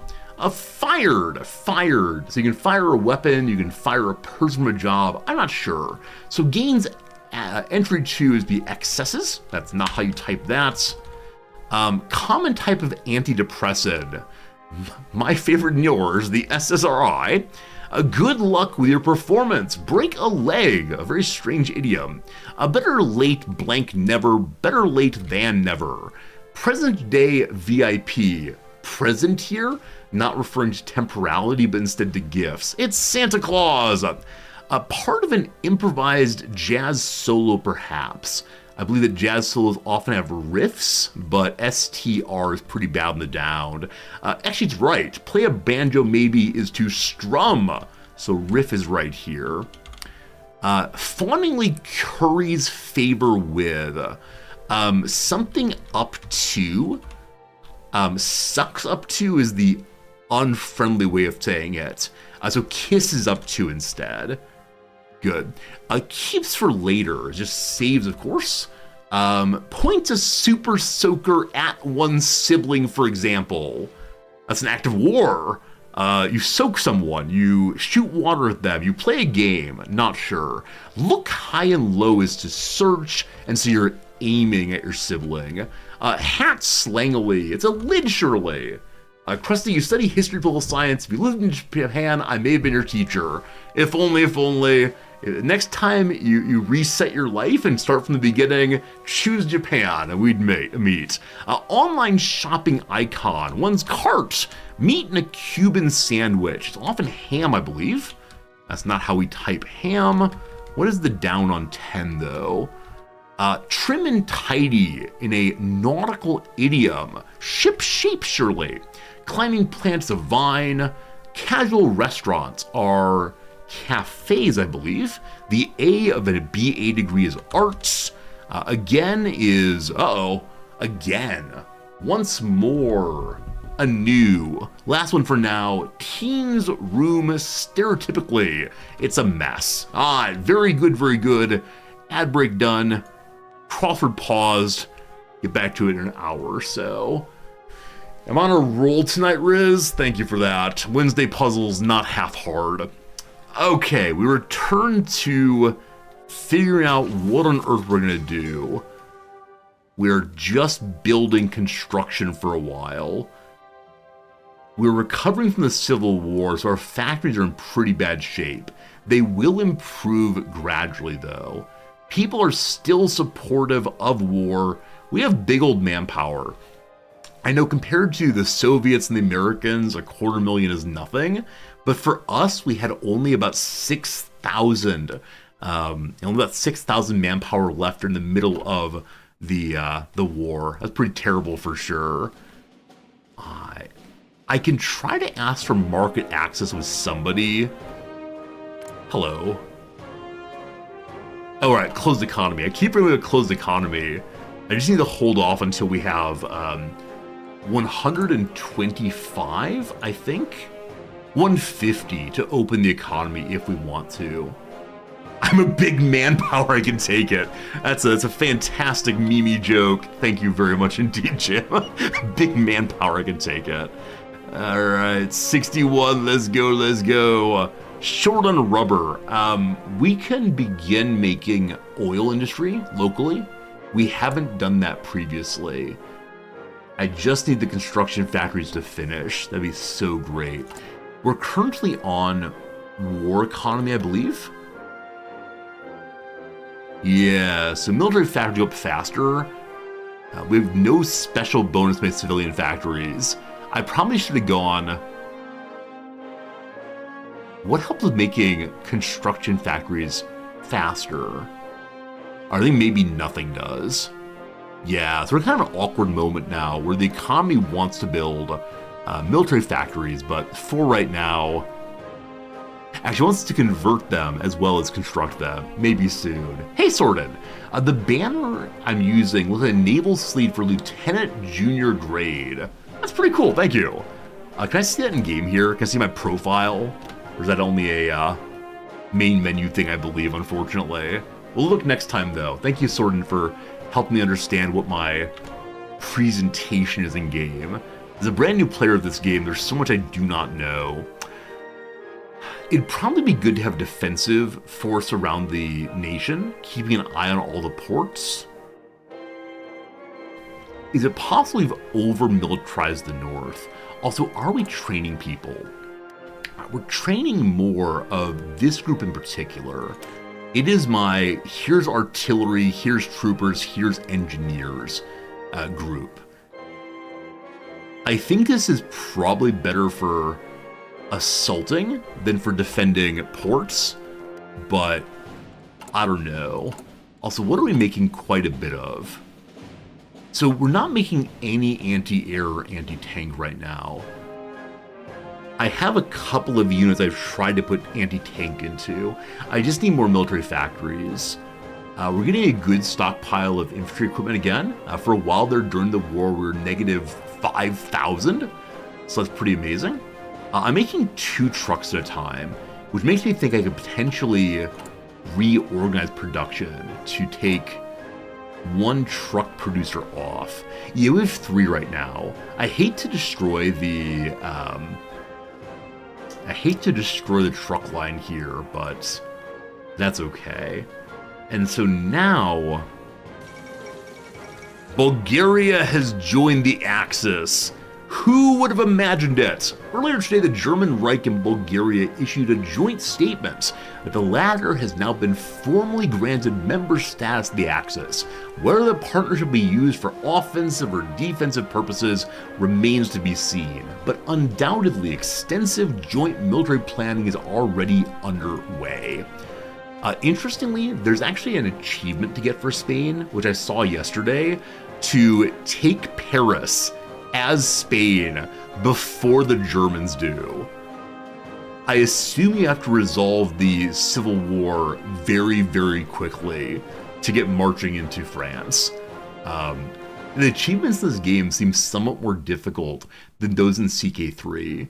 Or even CK2. Now there are some crazy achievements in those games, like reform the Spanish Civil, reform the Roman Empire. Big craziness, but these require ways of playing the game I just do not know, as I am such a new player. Hello, the kid. What research are we doing? I have no idea. Yeah, just a variety of things right now. We're trying very hard to get our economy up and going after the end of the Civil War here. So I should be taking more and more research in the infrastructure construction line. I also need to specialize in something. I said I wanted a bigger air force, but as you might know, Spain begins with no knowledge of airplanes. And so we have some interwar mediums, so probably going into the Air Force is a silly, silly thing. There are focus bonuses to the Navy, and so I think I should perhaps focus Navy for a time. But it is 1940s, so we have unlocked another line here. Yeah, we're kind of all over the place on research a little bit. It is a strange thing. The Soviet-German Trade Agreement. The Soviet Union and the German Reich have signed a commercial agreement between them. With this agreement, the Soviets seek to boost their industry and military research, while the Germans want even more raw material, like grain and oil and iron ore. How long can this go on? We're playing historical focus, so I do believe it's the case that we will be able to see the Soviet Union change sides. I'm not sure if my economy will get big and strong enough to do anything other than just defend my territory and hope people leave me alone. With all the manpower, would it be sensible to train additional forces? The answer is just yes. And I'd like to have, like I said, a defensive group. So let's go ahead and look at the infantry brigade versus the Escuadrosteko Escuadroya. I'm curious how they differ, if at all. Okay, this group is anti-tank allegedly. This group I'd like to have on the front to help us knock the German tanks if need be. We'd love to have more anti-tank guns, but currently we're making very, very few of them. Not a great group. The other group has all kinds of artillery, and so I think I want to use these to defend the cities. So I'm going to train 3 of these at a time and just dump them in Madrid, where they'll then be sent out around the ports and such around the world here, around the nation rather. Okay, are we currently making anti-tank weapons? They're listed somewhere. At the very, very bottom they're listed. That's the only place. Okay, when I took a factory off earlier, I'm going to take another one away from improved artillery and go to add towed anti-tank instead. It dropped down to something else. I had too many desires here. Fewer trucks is fine. We're now making anti-tank weapons. Great. Do we have decisions to continue buying guns? No. With the Civil War over, no guns for us. We could engage in radio propaganda to get more war support. We're fine on that. Stability would be nice, but we're left anarchists, and so we can't have any stability, unfortunately. Maybe we need only 2 templates, a principal one and a simple and petty ports. Okay, so having all of our defensive forces having tons and tons of artillery may be a mistake. Is this overkill for defending ports? Please vote now. My guess is yes, they are. Yes, they are overkill for defending ports. So maybe it makes sense to go to a simpler one that doesn't have anti-tank weapons. What are you up here, my friends? You're about as simple as can be. That'd be good. 2 competitors on the coast, okay.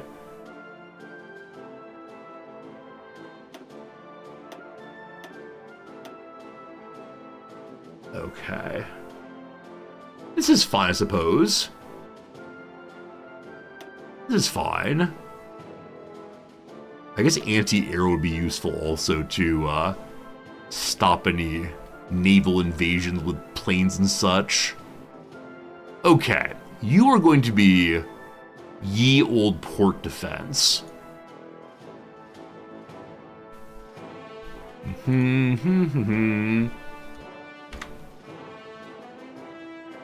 Let's see here.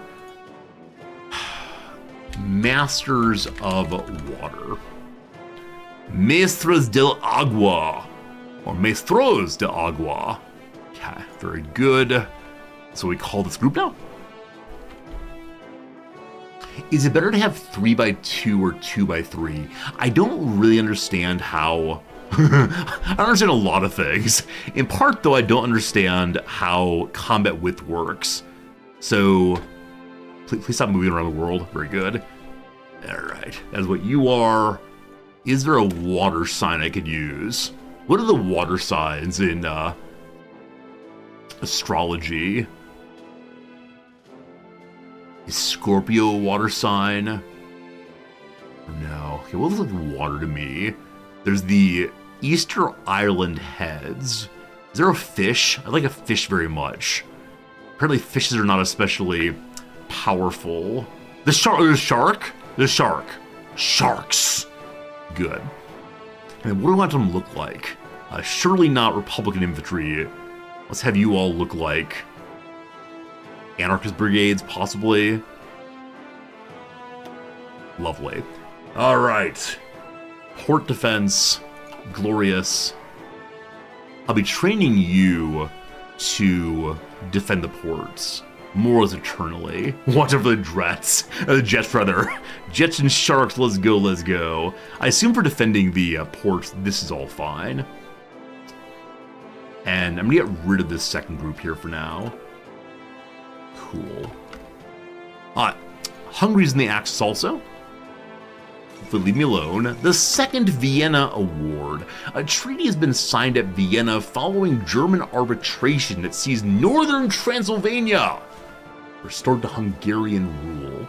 The territory had previously been awarded the Kingdom of Romania upon the conclusion of the Great War, leading to a bitter dispute. Almost read that as biter dispute. Can you imagine if we solved world diplomacy by who can bite harder? Are these the first of many borders be adjusted now that a new order has been established in Europe? We'll see how long this lasts. No changing borders here. That border stays as it is forever and always, thank you. We have 100 political power. I can improve worker conditions then, which does help with stability increase, but it weakens my factory output, and I need the factory output to continue genuinely forever, unfortunately. So I want to use my political power to get someone else onto the council, ideally someone who helps me earn more political power. And I believe we already have one, our communist advisor supporter. I think Captain of Industry would be very useful to help me get infrastructure up and going. And then possibly, I'm not sure, but yeah, Captain of Industry is goody good now. Hey, Sam Wright, you can change equipment priority for division templates, so you can make your frontline troops receive equipment reinforcements first. Hey, Sam Wright, that's very cool. That's very good to know.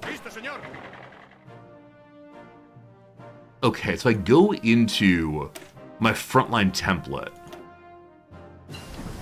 Support weapons 3. More better shooting. Problems in Europe again. They probably go in this way. We're never having horse divisions. I can't destroy it because some garrison's using it. Fine, fine, fine. You are nothing. So templates that are being used cannot be destroyed, even if I don't want to use it anymore. You're the front line. If I call them elites, apparently, units with this template receive equipment before anyone else once they're deployed at highest priority. Use for your best men and where they can do the most good. Awesome. By comparison, we want to go to the port groups, our sharks, and say you all are less important. Use the template will receive equipment last at lowest priority. Perfect for units that to guard bases and such. Great. Hey, Bugle, you're over on Twitch now. A YouTube general has become a Twitch general. If you want the achievement to take Paris before Germans do, use paratroopers. You drop into Paris pretty quickly. I haven't used paratroopers at all yet, though I do see how that would work. The template you can't erase is good for military police. This one here? Which is currently my anti-tank group, apparently. These also have anti-tanks, correct? No, they're only artillery. So the groups I'm making for the front line do not have anti-tanks.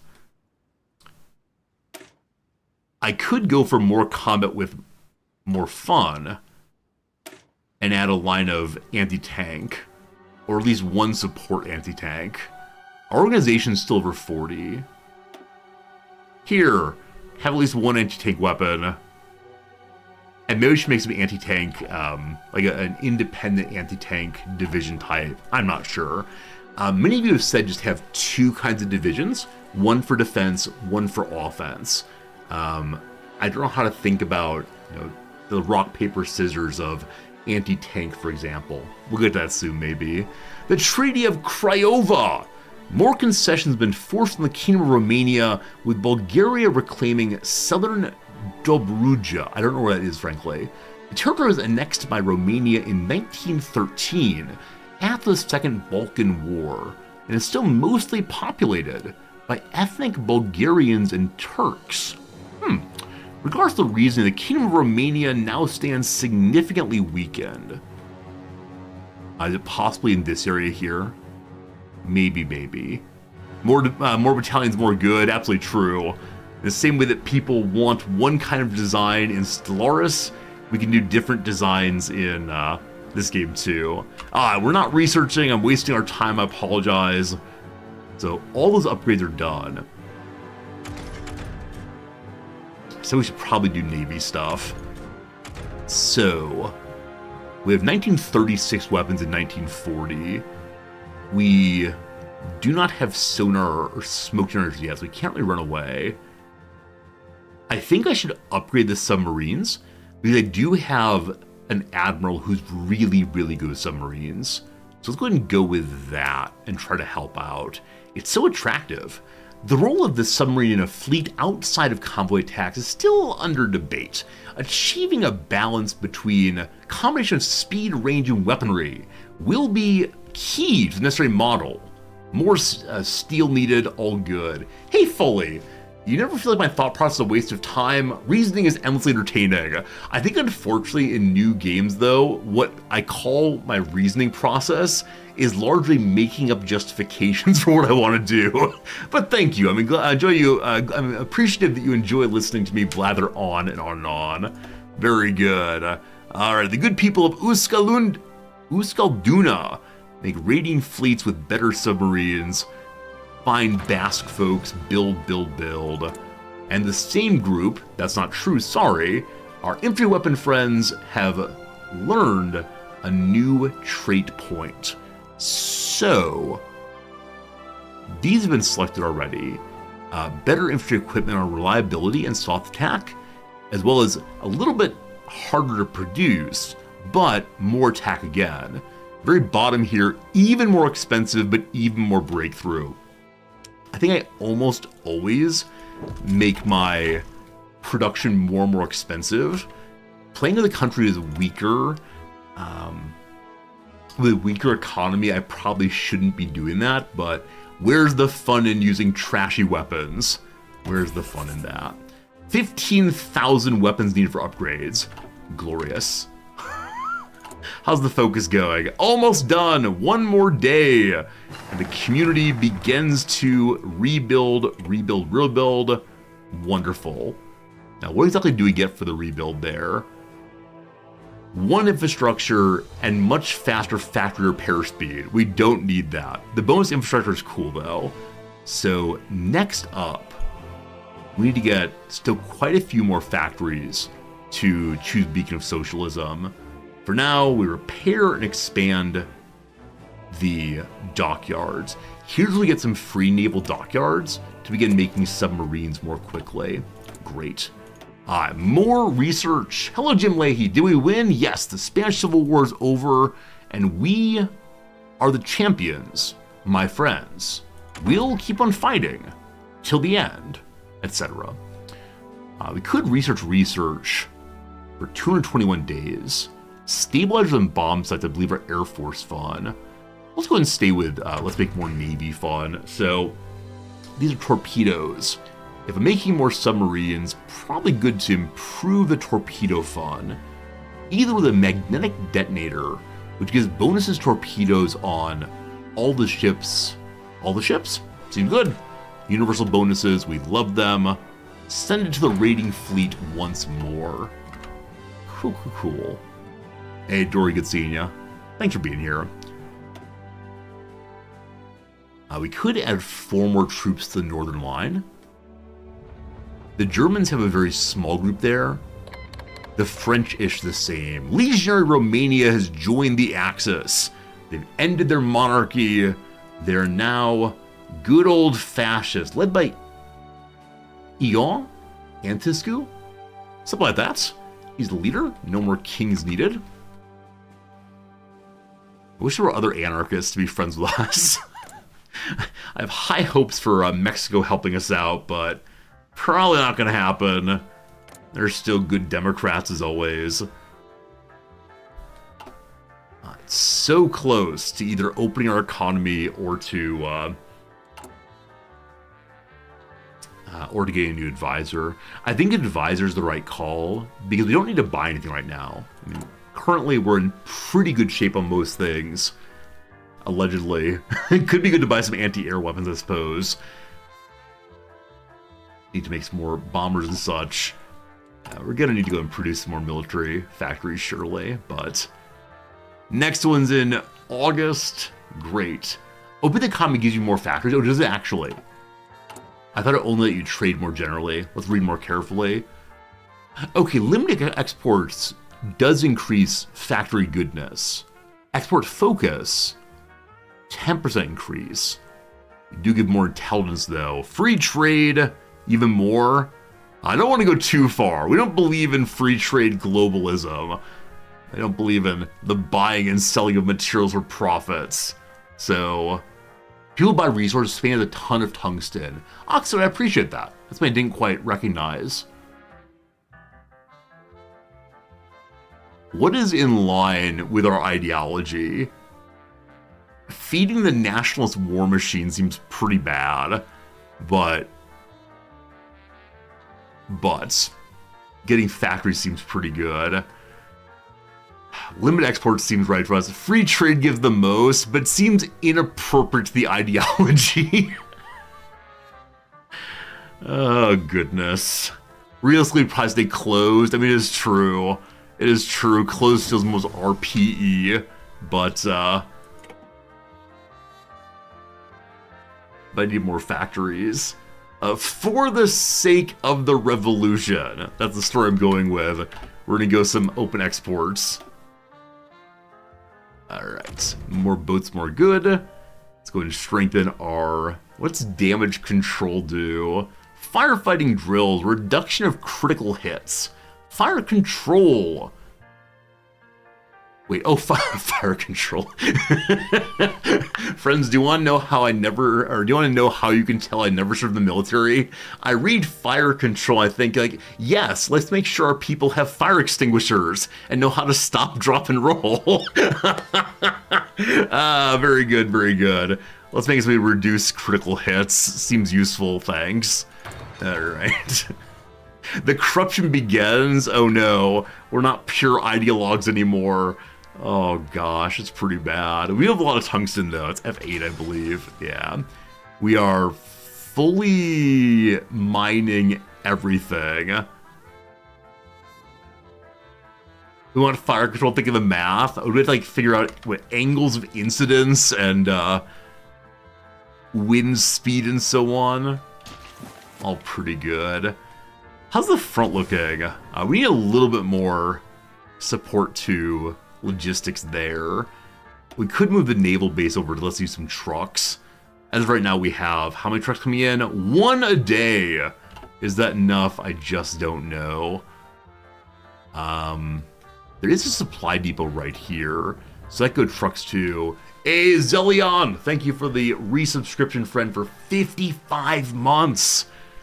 You've been with us for years. I appreciate it so much. Thanks for being here as always. 4 more political points needed. Political power. I think there are multiple Paradox games with PP as a designator for some mana, and they're all called something different. I need standardization across my Paradox games. That'd be glorious. 1 more points. 1 more points. There we go. All right. So Industrialist Guy is the way to do this within the confines of the ideology. So, or more political power gain.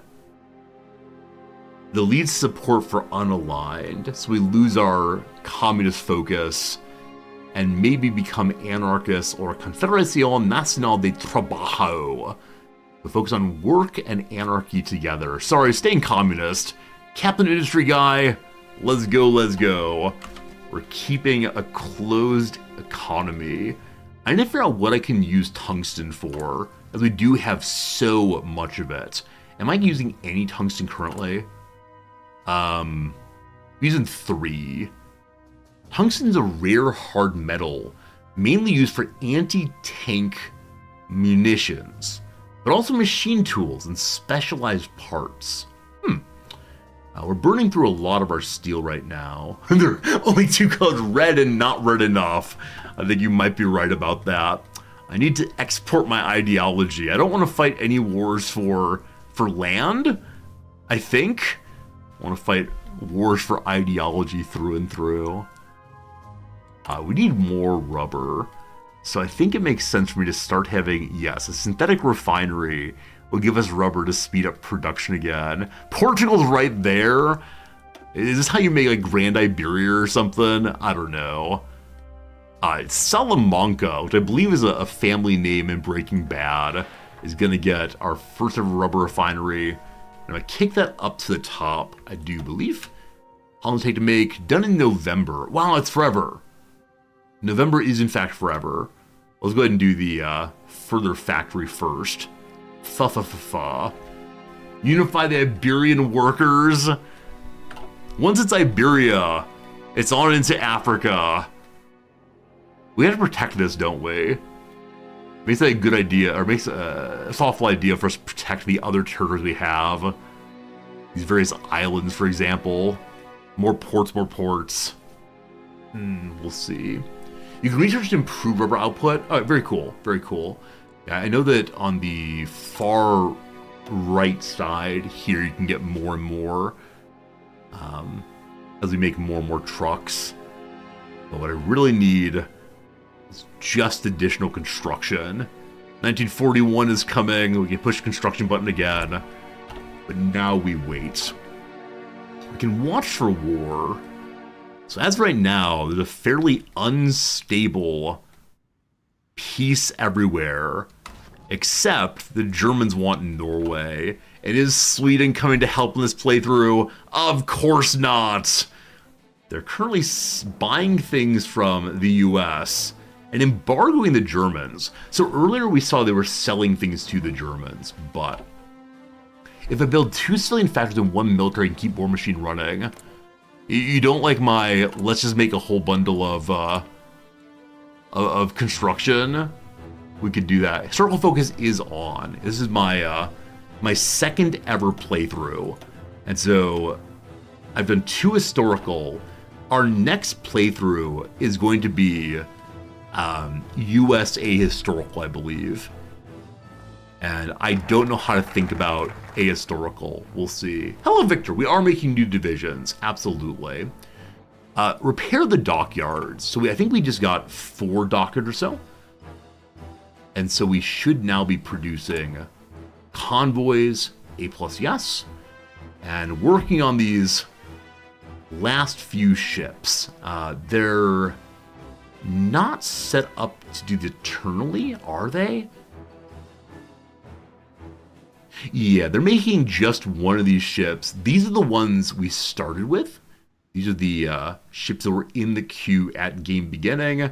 They're old ships, but they're my ships. And then the submarines we researched. Have we finished that? Oh, so many different designs. Let's see here.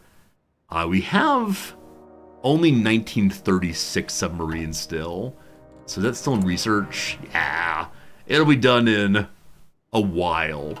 So I'll have more shipbuilding with that. Oh, need a new focus. Am I playing US historical or ahistorical? Ahistorical, not historical for sure. Okay, if we want to, we can go for the People's Fleet, which sounds like a WWE wrestling move. More naval experience, faster research on everything to do with the Navy. Or we can re-educate the bourgeoisie, leading to more political power, also stability, also more communism. Oh, it requires both. Unfortunately, we are not Stalinists, so we cannot take this path. The bourgeoisie gets to do their own thing too, unfortunately. Okay. We've done nationalizing industry. We need 50 factories there. But all of the following. So we can't take this one until this is done. This requires 50 factories. All must do their part. Okay, how do you work? Recovering from Civil War decisions, making it possible to return owned Spanish states to core states if they have high compliance. Then modify recovering Civil War by all to the good. And allies might want to join me. Modify class war to have -15. Is that an additional -15 on consumer goods go down? Not sure. And also, we remove semi-autonomous states to everything in the Northeast. Because now, we don't have semi-autonomous Basque region. Instead, the Basque region runs the whole place. So, let's knock that one out now. More recovery, more good. Can I move my capital, friends? Is that a doable choice? Because I kind of want to have the Basque region be our true capital. If it was CK3, I knew I could, but is your capital just where the game says it is? It doesn't really matter. The game is so focused on warfare. Why wouldn't you have your capital in a well-protected area? Seems ridiculous to me. We could start pushing out defensive troops in particular. The Maestros de Agua are almost finished. Let's take another, I don't know, while. September 17th. You can't move your capital? Boo! Boo, my RP is not possible. Boo, boo, boo. I need more towed artillery. Do I want my capital and coast near the enemy? I want my capital to represent the ideology of these people in the same way that our ideology burst forth from the Basque region. We want to remind ourselves of that. We are not people who became nationalists. We are people who believe in the ideology from the first day. Oh, that's beautiful. That's beautiful. Allow me to make more speeches very, very soon here. I think it's the case we just increase game speed by quite a bit. Because until the construction's done, there's really nothing we can do. I do believe. Do believe. Yep, here comes time. Oh, we finished a construction building. It's going much faster than before. Military buildings, let's go. Also, I do want to look at infrastructure, I guess. No one's at 40, is that true? Yeah, a whole bunch of 60s. It's 40 in Africa, unfortunately. 20 over there, brutal. 20! Someday we'll help Africa. That comes after we defend the homeland, we'll call it. These are done where? Or when are there? About a month or so. Cool. Game speed goes up. So our current malices are what? We disbanded the army. I do wonder if that will ever go away, because we're making a new army, a loyal army, an army that's been well educated in the ways of the working class. Wealth distribution requires fewer consumer goods. We've taken church riches. Yeah, the recovery from the Civil War ends in 6 years. Brutal. So weakening that seems very, very nice. Maybe our factories burn no more. If we want to, we can add a new high commander for recovery rate increase. Not right now. We could also, or very close, it's not military points, it's instead political power. Is it worth going for a new land doctrine? The Grand Assault. More breakthrough, more soft attack, more well-planned attack also. Resorty, were you a professor? So I don't say the university, even though it's not that hard to figure out. Please don't be creepy. I'm a professor in Tokyo, though. Yeah, just say Tokyo. One of the universities here. I teach philosophy, all that good stuff. We're allowed to change our spirit of the division. Isn't there one that gives additional, like, faster training, maybe? I thought there was. We're staying with ideology, of course, essential. And we're on defense right now. Academy scholarships, army leaders cheaper. So nothing there about faster training for the troops, unfortunately.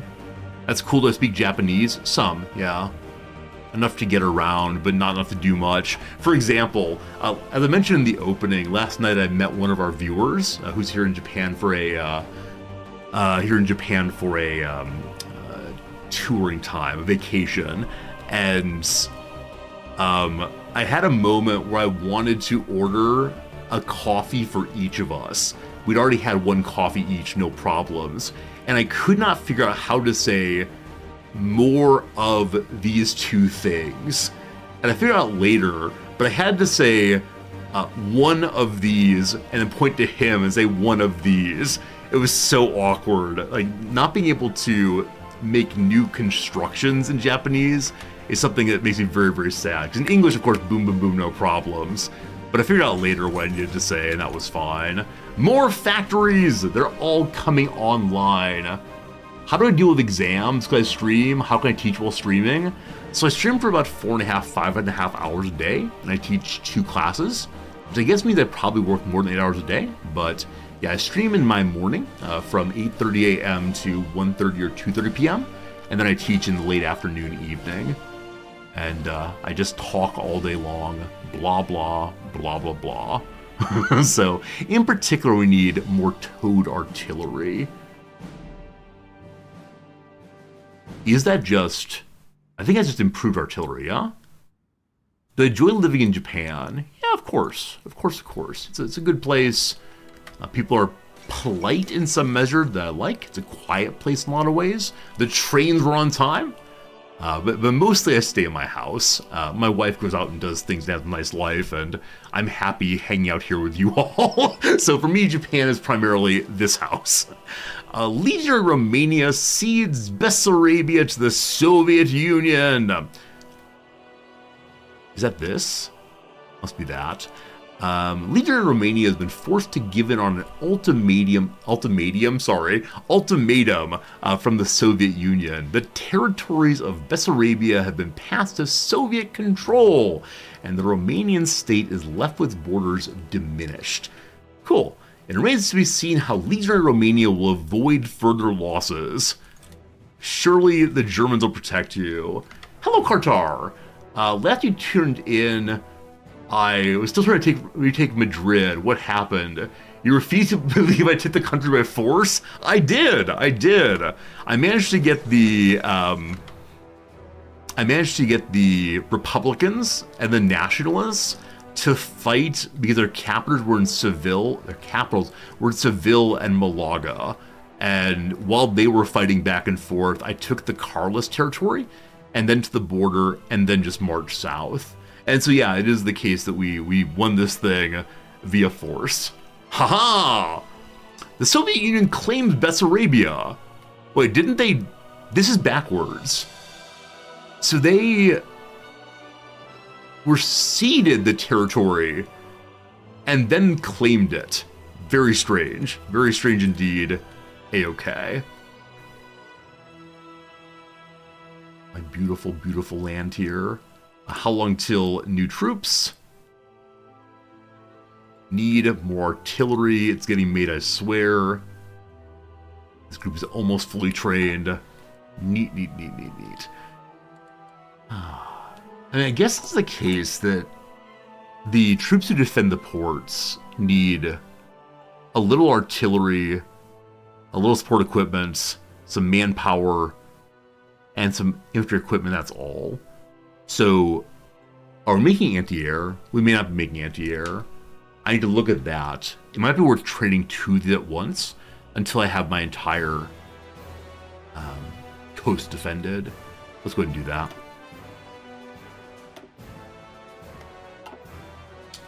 39 factories, heading towards 50 right quick. So, are we making anti-air currently? We're not. It's getting shorter and shorter. So, next military factory has got to go on that. It'll be done in 1 month's time. Better equipment conversion. So, if I have the items I need to upgrade my armies, it'll go faster, which I like. We'll see, we'll see. All right. Many of you said it'd be a good idea to get more better rubber. I agree. To eventually have better trucks and so on. This is probably the second playthrough in a row where I'm not going tanks. I think I like playing massed artillery and infantry quite a bit. I get confused by by tanks, though I know they are good for offensives. I don't know. If we want to fight the Soviets, we'll probably need a whole bunch of everything. I know they have insane manpower, but it is the case that the Soviets will get distracted by the Germans for time. Last time we watched from up in Sweden, the Germans managed to march over and take Moscow. It was ridiculous how far they went. Now, because of that, it would happen because we, as Sweden, joined the Finnish War and helped push this way. It was kind of amazing. But we'll see, we'll see. All right, we could design more kinds of divisions. Probably not going to do that. In 15 army points, we'll be able to upgrade our doctrines, but to get that I need to do training. And we don't have... Actually, we are positive on weapons, so we could do some training. The main army is fairly high level, except for these troopers down here.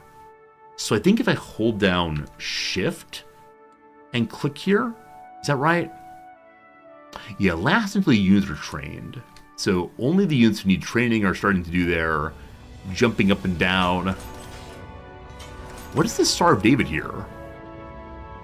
Also, we're getting attrition by staying near the mountains. Maybe I shouldn't be doing that. What's this mean, though? Yeah, if we add metals to the units, they get buffs. Unfortunately, metals cost political power, and I'm currently hoarding that for making my my council. Don't worry, eventually we'll give metals, but not yet, not yet. Alright, the thing I needed again was anti-air. Anti-air is needed. Let's go, let's go. It is Toad anti-air, anti-tank is not anti-air, of course. So, anti-air, there you are, beautiful, you're level 1, and you're getting made finally. We have a free dockyard also. The new submarine is almost done. One of these days, one of these days. For now, though, we'll go ahead and get more convoys going, I guess. Pushing those for a while would be good. Oh, just a gear on them. Oh, it's a gear. What's the gear mean? Like training? I don't know. We gotta move the border should not be in the mountains to fix attrition. You're not wrong. Not wrong at all. Like, good training, good training. Look at, oh, the gear means training, doesn't it? Why do I have 2 production of Toad anti-air? Oh, do I actually? That's what's the line from Samuel Johnson? Ignorance, madam, pure ignorance. Samuel Johnson's dictionary. It was Samuel Johnson or Webster. I think it's Johnson writes a dictionary in which he describes the pastern as being like the knee of the horse. And some woman who knows horses well approaches him and says, no, the pastern's actually, the lower leg of the horse. Why did you put your word in the dictionary incorrectly? And he says, ignorance, madam, pure ignorance. The best response. Do we have more anti-airlines we should? So Toad anti-tank, Toad anti-air. Yeah, so we don't have multiple. There's, unfortunately, because they're separate, it's hard to see what's going on. I'll put all of my artillery together and see if we actually have multiple. Okay, push you to the top and then bring you down. Maybe I can assign a manufacturer of the trucks. Joshua, thank you for catching that, if so. I'll look in just a second. I see anti-air, artillery, and tank. So we have one of each right now. But thanks for looking. Occasionally my production queue does get really, really wonky. Okay. So yeah, our trucks get an upgrade. Thanks for catching that. That's great. So trucks, upgrade, glorious. I didn't push the upgrade button, unfortunately. It's here. More reliability, better gears, etc. So we now want to make the same. Awesome. And there are other upgrades here, or is that all we got for right now? Was that all we got for right now? What do manufacturing companies do? I mean, one, they cost a little political power, but two, they give buffs, like more reliability, more attack, etc. It's all pretty good. Oh, is it support equipment also I missed? Let me look at that. Support equipment, production chain. Nope, unfortunately. Oh, we can just give it a constructor, though. Good catch. Thank you, thank you. Thank you, thank you. Thank you, companies. All must do their part. This one, I believe, reduces some penalty on civilian goods somewhere. I don't recall where exactly, but that's cool. Got change what we're producing also.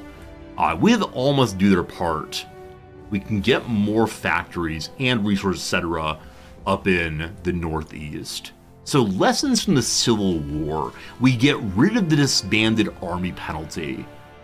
Now this is only benefiting, active war stats, but also we get cheaper land doctrine, so we can really push through our entrenchment. Or the Red Tide, more recruitable population. No, we'll go ahead and do lessons from the Civil War. Removing those malices are so cool. I think our support equipment needs to be upgraded. Yes, it does. There we go. Everything upgraded, all good. So I think we saw more resources in the Northeast. Is that true? I guess more steel, maybe? We don't see any more resources right now, unfortunately. Are there any across the border? Oh, we could make radar emplacements, couldn't we? I haven't ever made one, but along the border I think might be very, very strong. We do have a very long construction queue, as usual. This is definitely a standard part of any of my playthroughs. I'm always impressed by anyone who can have just one construction at a time. I unfortunately am not that. 3,375 gives better detection of enemy troops, etc. So let's go ahead and throw one of these in Cataluna, I guess. What gives us the best access in the Pyrenees? I guess Navarra first, as it touches German Reich more directly. I should build tanks. So Bugle, you said it a few times. I've been told by other viewers that it's very, very difficult to build tanks unless your economy is very, very strong. Now, as far as researching tanks, have I done anything? Yeah, literally no tanks at all. So I think we're going to hold off on Let's Doing tanks until our US playthrough. I think as Spain, like some troopers and a navy is about the best I can do possibly. We'll see. Hey, Nathire, thank you for the resubscription. Tomorrow, the gates of hell open. You, the Vanguard, go forth to betterment of society. Does that mean you return to teaching tomorrow? Is the semester re-beginning? If so, you're not the first viewer to come in and say basically the same thing. I think a lot of our teacher viewers return to teaching tomorrow, so good luck to you, my friend. I hope it goes well, and thanks for the resub. I appreciate it so much. Friends, our first port defenders are ready. So this army needs someone who has, I don't know, good defense of some sort. We'll see. Do I know what nation I'm play next? So I'm thinking the US. The only issue, and this really is an issue, usually I play games for about 2 weeks in a row and then move to a new game. This is our second week of Hearts of Iron. I think we're probably at a third week, and we could play this game literally forever, but I gotta maintain my variety streamer focus. So we'll see. Alright, what do you have, Mate Zolka? Better entrenchment, that seems useful. But this fellow here, Jose Rovira, has so many medals already. I think we're gonna save Jose here to have another like active assaulting force possibly. Did I get new decisions on focus? Phil, let me check, thank you. You wanna pick the next game? Alright, Peabody. If I let you pick the next game, which one do you choose? Mate Defender guy, you take over. More defense, more good, I think. Already selected. Fairness wants to pick. If you pick Fairness, I know you're going to pick CK3. We will play CK3 definitely in September, so next month for sure. Hey, Dago, what's the next objective? Right now, we're just getting the economy focused, but I'm not exactly sure what happens after that. We'll see. Okay. I could add another week because the learning process was difficult. It is true. The first 3 or 4 days of this game was me going, what buttons? How do I make an offensive line? We've made play RimWorld here. I've got about 2,000 hours in RimWorld. I like RimWorld a whole bunch, but I'm a little burnt out on it right now. I've been burnt out for about 2 years on RimWorld. We might go back at some point. Something FM, Football Manager is coming.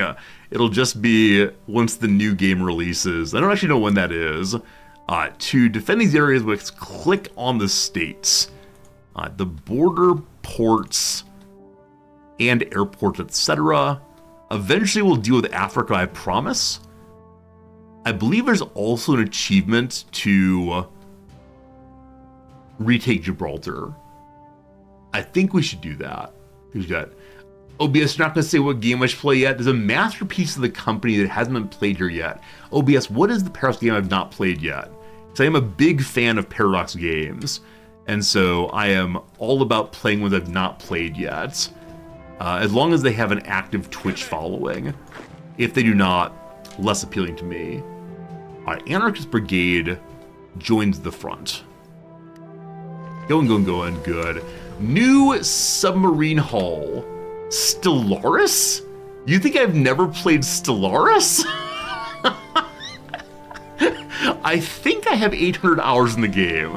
I think it's something like that. No, I've played a tremendous amount of Stellaris. But I appreciate that. I appreciate that thought that that's a game I should play, because it is a game I should play, of course. We finished the new submarines. New submarines meaning 1940. In fact, it is 1940. So we can get a basic submarine snorkel. That sounds fun. Mounting snorkels on submarines dramatically reduces their visibility, making them harder to see and engage for enemy ships. Is this a way to pull in more oxygen, possibly? I don't know what that means, but cool. So I don't see any clear submarine upgrades on this page other than these. Also, we're still needing better destroyers and heavies and so on. I guess I should upgrade my heavy thing.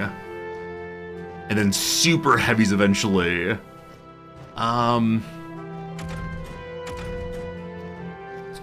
Or do more torpedoes? Let's go ahead and make even better torpedo launchers. Friends, it is the case. Another hour has passed. Been live now for 2 hours and 30 minutes. Time for a quick little ad break, 3 minutes, and then we'll get back to our game here. Thanks for hanging out. I appreciate it quite a bit. Grandpa Clamps says play FTL, Slay the Spire, or Against the Storm. I have streamed all of those. I don't stream Slay the Spire well, and I don't know why that is. Just the community that we have built here is not so much into card games, is not so much into deck builders. Against the Storm, so good. Really amazing, innovative city builder game. Enjoyed that so much. FTL I streamed probably about 5 years ago, when Dolphin Chemist was playing it all the time. And one day I dressed up as Dolphin Chemist, and he thought that was funny. But I do like FTL quite a bit. It's just a different kind of game. I mean, y'all are mentioning such good games I love. Is there a new DLC coming for Total War Warhammer? So I did say last week, I think the next game is Warhammer 3 again. I don't think there's a new DLC, Lamar, but oh, it's so much fun, isn't it? All these games you are saying, love it. A business that sometimes makes waves. So like a stadium, you have the wave at the stadium, makes waves, could be a television station, could be a radio station, could be like a water park making waves. I don't know. Painter Chagall or Comedian Marin, they're both marks. A source of woe. Source of woe? I mean, a pain, but that's the wrong spelling. Source of woe. No idea. 1968 sci-fi movie that, spoiler alert, is set on the Earth. Planets of the Apes. Glorious. A prop on The Bachelor. They give the they give the people they want to keep around a red rose. There are 12 people, but only 11 roses. Who will Jessica choose? A high card in a game of war. I played so much war as a kid. It must be why I like Hearts of Iron. It's the Ace. Makes beer or coffee as brews. As of now is probably yet. Signs as a deal is to ink that deal. TV network that operates under a royal charter, the BBC, which requires them to have a certain kind of neutrality towards most political issues. Super interesting. Await approval, probably penned, we'll see. Action for a password forgetter. You gotta reset that thing. Breakfast option like Rice Krispies or Lucky Charms. They're both cereals. They're both cereals made by Kellogg's, I believe. I'm not sure. Quick and agile is spry. Succulent with medicinal uses is aloe. Spot nowhere near the podium, so to speak. The last something is salon right here. Business makes waves. Like waves in a hair. Very good. Nowhere near the podium. The last pew. The nosebleed seats way back there, unsure. A Spanish city that's home to Gaudi's Sagra Familia. Huh. Well, I could go look at the map right now and find it. Friends, the ad break is over. Let me go ahead and see this BE and the R, and then we'll get back to the game for sure. White whale related to narwhal swimming in the ocean. The beluga. And the R here is word that can follow free or price. Price drop. Price free shipping. No clue. So this cereal part's right. It could be kids' cereal, but that feels unkind to older folks. A part of a Supergirl costume. Could be a cape. I have no idea. We'll pause the game there and get back to it in an hour or so. We will finish the crossword today. It will be glorious. But for now, we continue to research and build. All right, one of our shipyards has its first trait ever. Long-range raiding is a bonus to capital ships, screens, and submarines. they get more range but more fuel consumption, or high speed rating. More speed, more fuel. So either way we're using more fuel, but do we want long range or do we want high speed? I know that when it comes to airplanes, speed is so important. When it comes to ships, I have no idea. Anyone have a preference here? Any of you want me to play longer range or faster speed? I have no idea which is better. What's that crossword website? So for stream, I do the New Yorker crossword. They're free. Yeah, New Yorker crossword. They're the hipper, younger crosswords in the US right now. You like range remotes? I think that makes sense. We'll trust that the speed will get us there eventually. Alright. Alright. No idea what speed does. I like it. I like it a lot. 40 factories made. Glorious. So did I set up submarine making? I think I talked about it but did not do it. That is correct. We talked about it but did not do it.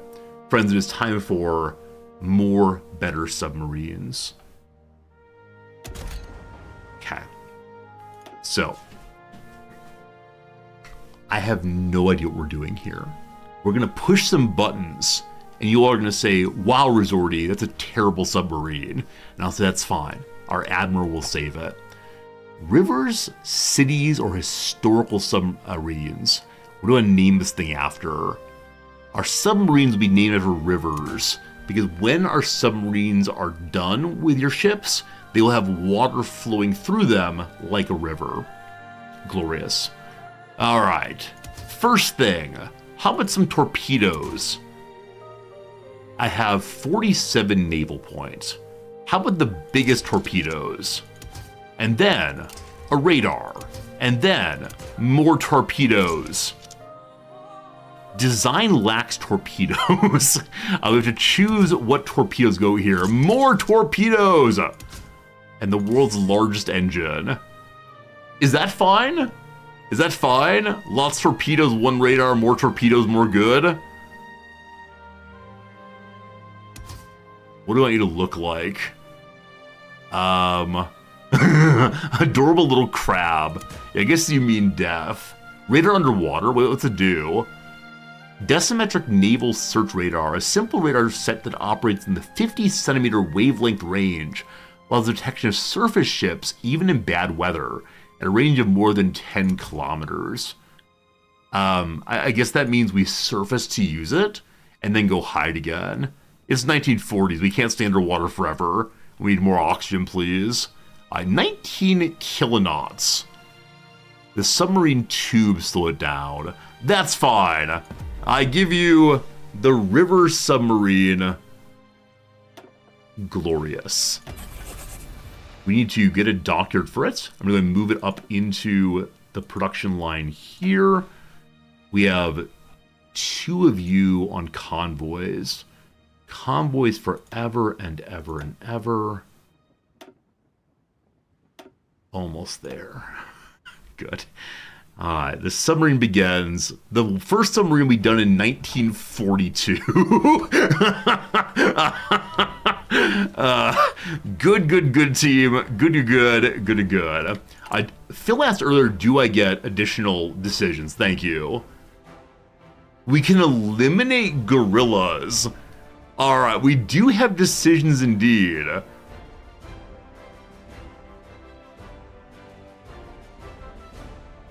We have to have a higher compliance.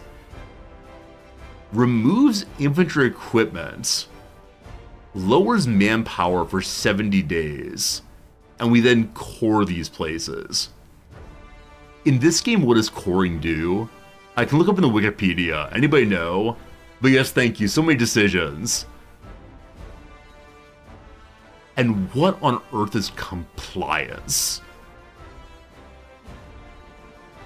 So it's not selectable until you get compliance up. This is the strength of the resistance. I guess resistance and compliance are the contrast, maybe? Low stability is a big issue. No resistance, more building slots, Mayhar factories. Awesome, I'd love to have that. Compliance strength is going up by 0.03. Does compliance go if I put a military there?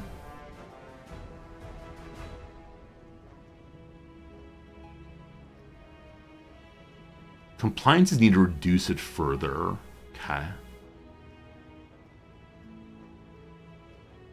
Resources, manpower, factories increases compliance. Is there like a go beat up on the guerrillas button, possibly? Region-wide industrial integration. Any owned state adds 1 building slot in Cataluna. Cool. Okay, team. How do I get compliance up? The most exciting part of the stream. Let's read some Wikipedia pages. Compliance. Hello. Representation of a non-core territory's population loyal to the occupying regime. The in-game number represents a proportion of people in the population are loyalists. I'm missing Victoria 3. One of the many lines I enjoyed watching go up was that green line of loyalists. Compliance calculated on a per-state basis with own local effects. Got it. Compliance gain is 0.075% day by default. We can see here the formula if we want it. Another way of gaining compliance is by preparing a collaboration government prior to occupation. I'm confused. The people up here especially wanted our government. Strange. The collaboration.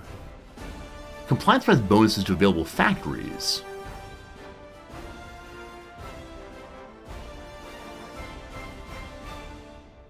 Average level compliance in states provides flat percentage bonuses. No. So I don't have... I don't have a collaboration government because we're not collaborators. In order to combat resistance and police population, occupied states need to be garrisoned by military troops. Okay, we haven't researched military police, we could. Divisions need to staff garrisons that are not visible on the map and are allocated to get equipment automatically. So garrisons happen automatically, apparently. Occupation laws are possible also. So change occupation type. Okay. If I click on people who hate me, I believe that's you all. How do I change my government? Here it is. More buttons! More buttons, more good! Alright, so... this lowers daily compliance gain by 0.045%. I guess the left number is how much it reduces radicalism, possibly. Martial law is -60. It's a greater penalty on compliance gain, forced labor, or harsh quotas. So, unfortunate. Civilian oversight has no penalty on the modifier.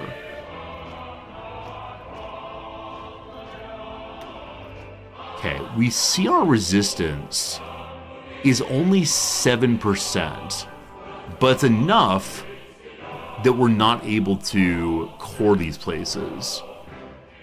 The fifth is resistance, okay. So I'm guessing civilian oversight is best right now. It lowers our garrisons, but it doesn't have a penalty to compliance.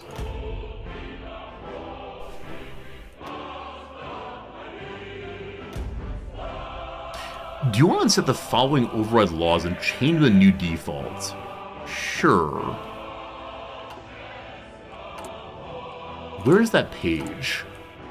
Like, occupied territories in general. Do I have to go through each of them and say, let's give you a civilian oversight? Maybe. Look at Africa. Okay, so 0% resistance in Morocco. 1% there. Nope, seems like Africa's largely cool right now. Politics, occupation.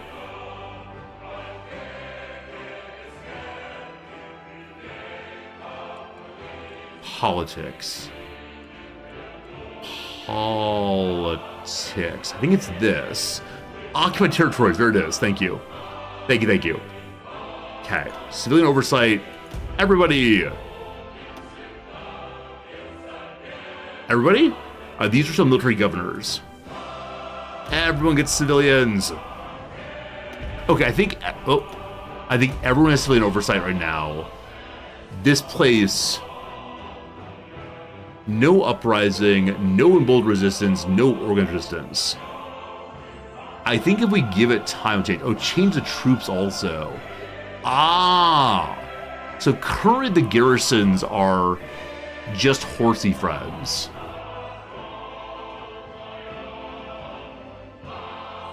Hardness. We don't need hardness.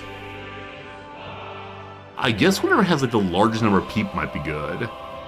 These people have artillery. Let's go ahead and go to the defenders of the ports.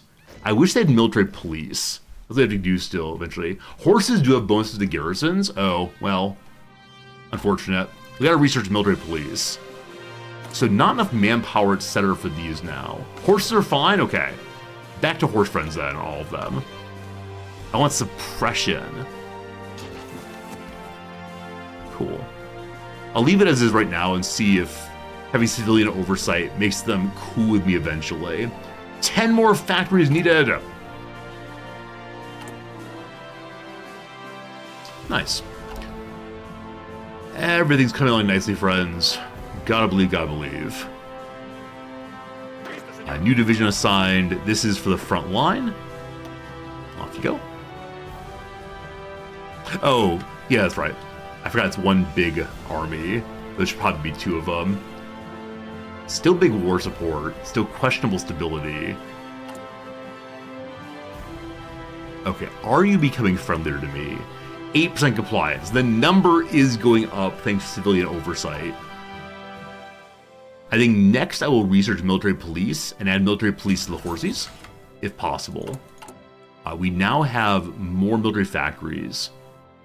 People making everything except for our fighters and bombers and so on. I don't really have an air force, and I have no research of these.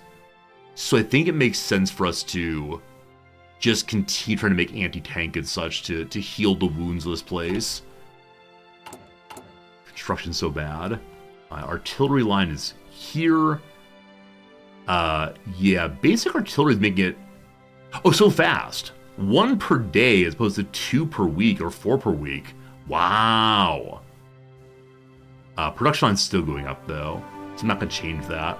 I'll give it to the anti-tank right now. Almost 1 per day now. Improved working condition helped with stability. Good call, good call. Like I said, I'm considering holding off on that until I get one more person on my council, who's probably going to be the military industrialist.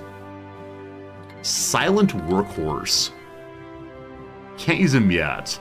But silent workhorse, give more political power. Yugoslavia's in the Allies. Oh, dear sweet Yugoslavia, I wish you the best of luck. The Reich is coming. Oh boy, oh boy. Stability is ticking up gradually. So as resistance goes down, stability goes up. Very cool. Again, Phil, thank you for catching that. It was a mechanic I hadn't noticed at all, frankly. Nice. I'm feeling very good about the economy. Now, if we get attacked, we feel very bad and probably have to join the Allies. Right now, we're staying largely independent. Norway has capitulated. Oh, Norwegian government has gone to exile and their main forces have capitulated to the German Reich, who is now in control of their home area. The struggle between the German Reich and Norway was only a small part of the conflict. The war between the Axis and what remains of the Allies continues elsewhere. Do wonder if London's being bombed. Good luck, London. Good luck. Maybe alliance with the Soviets? Nope, we're anti-Soviet anarcho-communists. Greece has joined the Allies. For once and all, will the Stoics or the Peripatetics win the war of antiquity? We're almost to 100 on army experience. How much do we need here? Yeah, next one is indeed 100 for the Grand Assault. Gonna be good. Gonna be good. The Soviets are better than Germans. A pox on both houses. We're against the fascists, etc. Italy's losing in Yugoslavia and Albania. Oh, is it really? We'll see how it goes. See how it goes. I do enjoy the that the game insists we're gonna have the same battles, but it might go differently than previously. Man, it goes so fast. None of my wars have ever gone this quickly. I really pause a lot more for one, but maybe they have overwhelming numbers. It's the Blitzkrieg, right? That kind of thing. Good luck, folks. Good luck. Continue worrying about our own issues. Just need more basic factories to finish out 15 of 50, make one thing at a time. Done in February. Oh, so slow. Air power is good for quick wars. I've never had substantial air force. This game is still so new to me. You know, my playthroughs have been in total 53 hours. So I'm a little baby still. I'll be very proud because I have 100 hours in this game, but it's still so far away, unfortunately. Alright, no guerrilla movement yet. Getting closer, 10%! Number goes up. Yugoslavia capitulated. Oh, they tried. Oh, they tried. The Yugoslavian government has gone to exile. Their main force capitulated to the Reich. The war between the Axis and what's left of the Allies continues apace. There they go. How's Japan doing, incidentally? We haven't checked Japan in a long time. They're not going as effectively as last playthrough. Last playthrough, they'd taken all of this about now, and we're up against the border of communist China. We'll see. We'll see how they do. Italian-Bulgarian military technology exchange. Italians and the Bulgarians now cuddling side by side. Hello, German Reich. Suddenly Germany. How'd that happen? I still don't quite know how wars break out in this game. No, but really, how did the Reich get there? I didn't see any pop-up about it. 1 more points! 20 more points! Going great, going great. 9 more factories needed still. And I think we get 1 more research line after 9 more factories. Hey, 100! Alright, team. Give us the Grand Assault. Well-planned attacks are possible. I've never given any of my generals a preferred tactic. I let them just choose, which might be a mistake, but the Grand Assault seems pretty darn cool. Back on 0, unfortunately. We can modify the offer core, like entrenchment guy. Yeah, for right now, no. Again, after the war, 135. Numbers are going well. Ban democracy, possibly. All right, magnetic detonator. Improvement to all torpedoes on all ships. Awesome.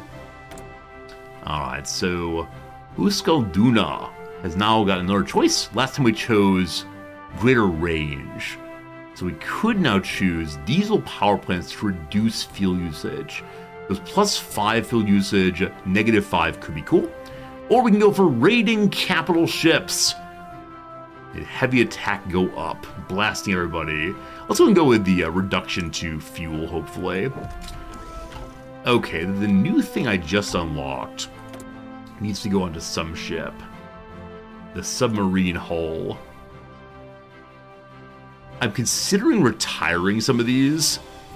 Like, while it's the case these are all, like, lovely historical things, there's just too much going on here. So you, my friend, need to be modified. What did I unlock? Was it some different kind of torpedo thing? What did I unlock? I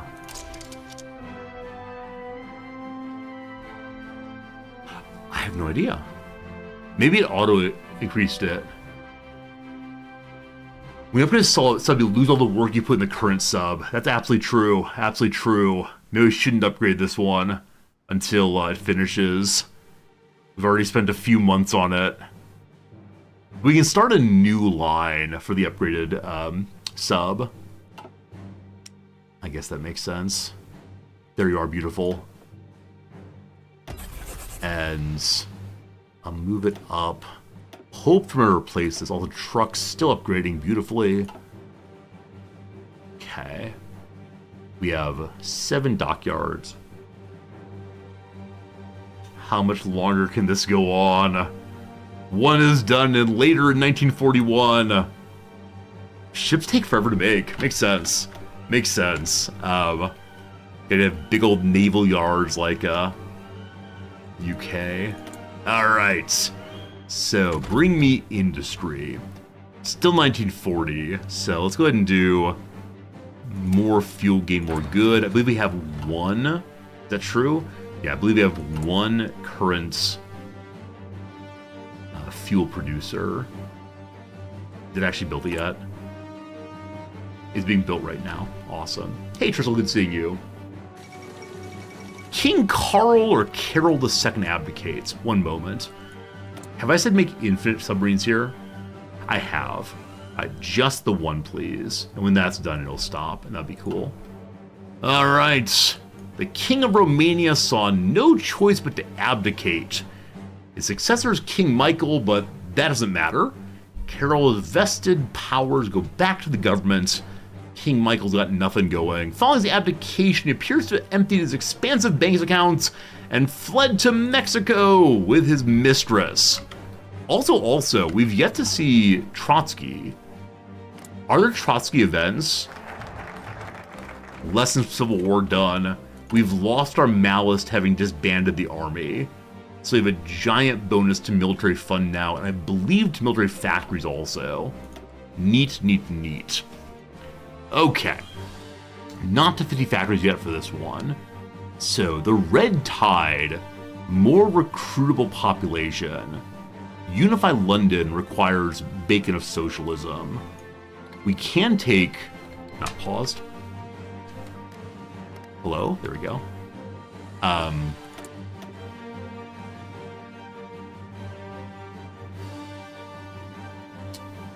Okay. So, until I get Beacon of Socialism, I'm not really able to get anything more down here. Other than just more recruitable population. Which could be cool, I suppose. We can't go there. We're really stuck in this line. Or we go with the People's Fleet. Faster research on Navy stuff. Cool Navy stuff. We need 9 more factories. Peru has declared war on Ecuador. What is happening? What is happening, Peru and Ecuador? Can't you be friends? This is the part where Peru just eats Ecuador. Federico País is currently at war with Ecuador. They're Democrats. Peru, fascists. Well, we know who wins. We know who we hope wins. It's probably not going to go that way. Trotsky can become the leader of Mexico. We probably got ICE, though. Yeah. Seems likely. There's no pop-up for it, though, as I haven't seen one, so I'm not quite sure. But maybe fun to play Mexico. Played a Victoria 3 Mexico playthrough recently, was really fun. Could be fun to play Mexico and go visit the U.S. a little bit with Trotskyism going. We'll see. All right, that's fine. Hey, awesome pie food. Thank you for the brand new subscription, my friend. I'm glad you're enjoying hanging out. Those brand new ones, always doubly appreciated. Thank you, my friend. Hope you're doing good. Hope you're doing well today, rather. Good, well, whatever it is. Also on the Iberian coast, battling is happening. We could go patrol there to see what's happening. I don't know. Hey, Raleigh, it's good seeing you. South American wars have launched, stemming from disputes that have been happening in the regions of Napo Pastaza and Santiago Zamora on the border of Peru and Ecuador. Ever since the dissolution of the Gran Colombia, skirmishes have now started to occur between the two countries' forces. Due to the recent settlement in borders with Colombia, Peruvian soldiers have felt confident in pushing their claims against the weaker Ecuadorian state, and the skirmishes have now escalated into open conflict. They'll test the stability of the region as other countries may attempt to intervene. So I know that recently, one of the big DLCs for this game, is that true? I'm about to say one of the big DLCs for this game modified South America and made it more interesting. Was that this game or was that Victoria 3? I've forgotten now which one it was. Anyway, cool to see things happening in South America. Hopefully they have a good time. It'd be great to play South America at some point. I'd really, really enjoy that. It was this game? Okay, very good. Very, very, very good. Have we learned that there will not be any more patches to Hearts of Iron? No. EU4. I am thinking of EU4. I believe the South America DLC for EU4 is the last one, because surely EU5 is not coming winky face, but Project Caesar, I believe, looking kind of interesting. If we want to, we can modify our government. If we want to, we can conscript more people. Don't need that right now. Open the economy, I refuse. We're already war economy, so we could start a new company. The Telefonica, the Industrial Research Group could be a very, very good a long time ago. A little late for that. Construction company, infrastructure and railway goes up. Or COMPSA, faster research of oil and such. All very cool. Like I said, I need someone in the government, probably war industrials for faster factories. Political power gain could be cool, or factory output goes up. While we're building factories, I think we take war industrialist. Awesome. EU5 probably won't be very good till the first few DLCs, so I often hear that about Paradox games, that on release it's no fun and the DLCs are needed. I see why people say that, but I always play at release. I just want to see the new things. Even if they're not absolutely polished and absolutely perfect, the novelty always delights me. And I always want to celebrate Paradox for putting out a new big game. Even if it's not a ton of fun, even if it doesn't actually work out, I love giving it a shot and saying, that was a lot of effort, a lot of person hours to create, and that's so cool to me. But hopefully the EU5 release is a really good time. We'll see how it goes. Alright, this page is the only page where things are happening. Build ye many, 41 factories. Yes, still 9 more needed. We're going speed 5 for a moment. Got firefighting drills, so our little ships will not burn down quite as fast as before. Is there more industry to take right now? 41 now, so yes indeed, we can improve our overall factory outputs or construction again. Always with construction. And then furthermore, these fine people who are in charge of the ships have leveled up for the very first time. So, better armor on the battleships and cruiser ships, or minimally better armor. Also anti-air or second battery, more light attack, or capital ships get more heavy attack. I like all these things. Does anyone know, is there a maximum trait level for factories? Will you ever be able to unlock all of these systems and weapons? Or do you have to make certain choices knowing you'll not be able to improve all of them? I make the ships even slower to build, but it'll give better armor, and that's pretty cool once we get to making more battleships and cruisers and so on. And unit. This unit joins the Defensive Forces of Mexico. I want a name for that. Also, I love that my main force is still called the Zargozan Zealots. When we began our war for the Civil War for all of Spain yesterday, the first thing we had to take was Zaragoza, and so I made a big army to do so, and they actually took Zaragoza and then pushed all the way to the sea and all the way down. They get to keep that name. Our defensive force, though, needs a name of some sort. So let's go ahead and pop on over to the translation page and see. You are the Port Protectors. Does that work in Spanish also, alliteration? Port Protector. Protector de Puerto. Is the Spanish word for protector really protector? How about defender instead? Defensor. I don't like that. Port Warden. Guardian de Puerto. I could have come up with that one, but it seemed absolutely fantastic. Good, good, good. How do you all name your units and armies when you are playing this game? Do you choose names that are of a certain, like a certain category? Do you name them after Smurfs? How do you choose? But awesome. More defense, more good. You don't name them? You leave them all as Army number 1? How absolutely depressing is that? Do you feel like sad when you say, okay, Army 1, let's go march, Army 1? Manpower is going down, not by a lot, but our army is now a standing army of 250,000 folks. You do songs or Tolkien-esque. That's great. I love it. Army 5673 get it together. I love it. That's so good. Occasionally I name things after viewers, but I feel very, very strange saying of a viewer. Army Fu Heart, why are you fighting so poorly? Boo, Army Fu Hearts. We have an upgrade on Lister, but I think it's a, let's choose High Command. Is that true? And there's no High Command he can take, unfortunately, so you're still infantry. Very good. And this one here. Yeah, unfortunately, they are saying they have upgrades, but they're ones we already selected, unfortunately.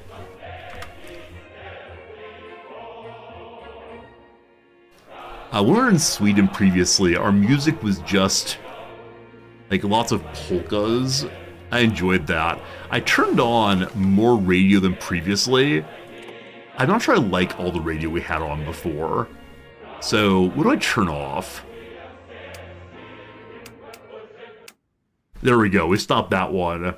Which radios do you all enjoy? Should we just go with, like, the default music? Let's go default music for a while and see how it goes. Cool. More research. We just got more oil coming in. We need to definitely make additional fuel holders. When that'll get done, I'm not sure. More production efficiency. Great. Spain needs more maracas. If only there were Spanish music I could use. It'd be grand. Lots of command power. What to use it on, I can never quite remember. Your political power and command power. It'd be good to get ahead of the Navy and Air Force, start getting experience points gradually. Especially the Navy would be good. So I think next time we have... I don't really like either of these. Next time we have 50 political power, I'll go ahead and put Jochen Igia Udzenti. Nope. Unzueta in there, possibly. They... Actually, only this one gives naval experience gain, so that's what we need for sure. Alright, insufficient resources on rubber still. This factory will be done in February. It's February. Let's go higher speed again. Unzueta? Is that how you say that guy's name? Unzueta? Thank you. Spanish pronunciation is up there with the many languages I don't speak well. That's why I'm excited for the American playthrough, because we know how to say every single name. Resistance has gone up in a whole bunch of places. It was going down before, I believe. Okay. What's your issue?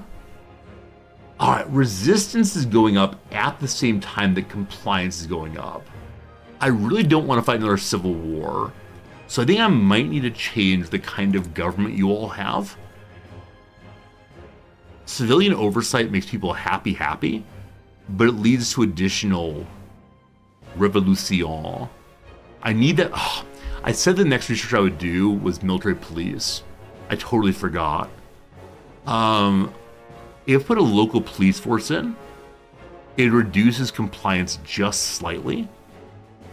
The military governor would stop revolution quite a bit, but again, slow the gain of compliance.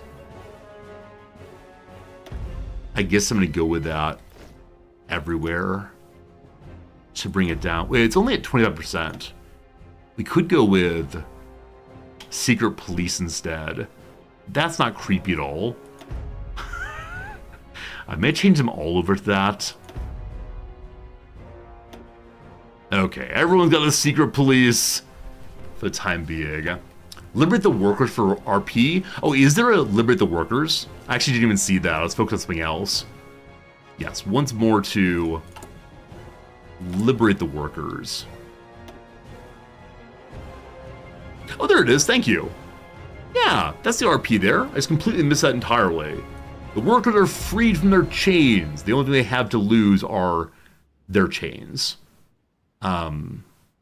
There's the big selector. Everyone. There we go. Hope that helps. Missing manpowered equipment. It'll get built gradually.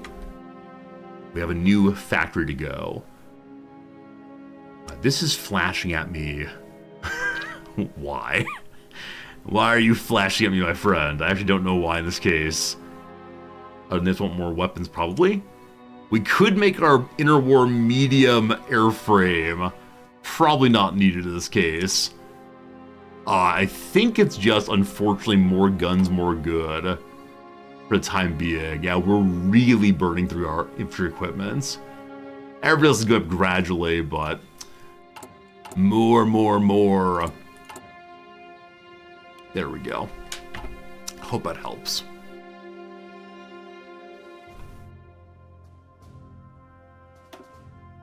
We could rename the Spanish theater and call it the Border War instead. But as of right now, I believe everyone's at peace. I haven't seen any assaults in quite a while, other than South America, right? South America's having this war. Again, Ecuador's losing, unfortunately. Hopefully they Peru quits before it reaches Quito. I know it's Quito, don't worry. Quito? I actually forgotten now. Never mind. I tried to be confident, and what ended up happening? I ended up looking like a fool instead. Well, what's new on that? More defenders are ready soon. We're making 2 more of these, I believe. And then we'll have a full army. We'll probably want to have more. And also anti-tank units I mentioned before. But we want quite a few more defenders. And they're coming along all right. Refinery number 1. 7 more days. Actually, 9 more days. Math is hard, MK. So we may be able to stop importing oil, especially when we're not at war, and they give us more factories again. So thank you much for your generosity, Soviet Union. We will now be independent. Energy independence is an important element of our commune state.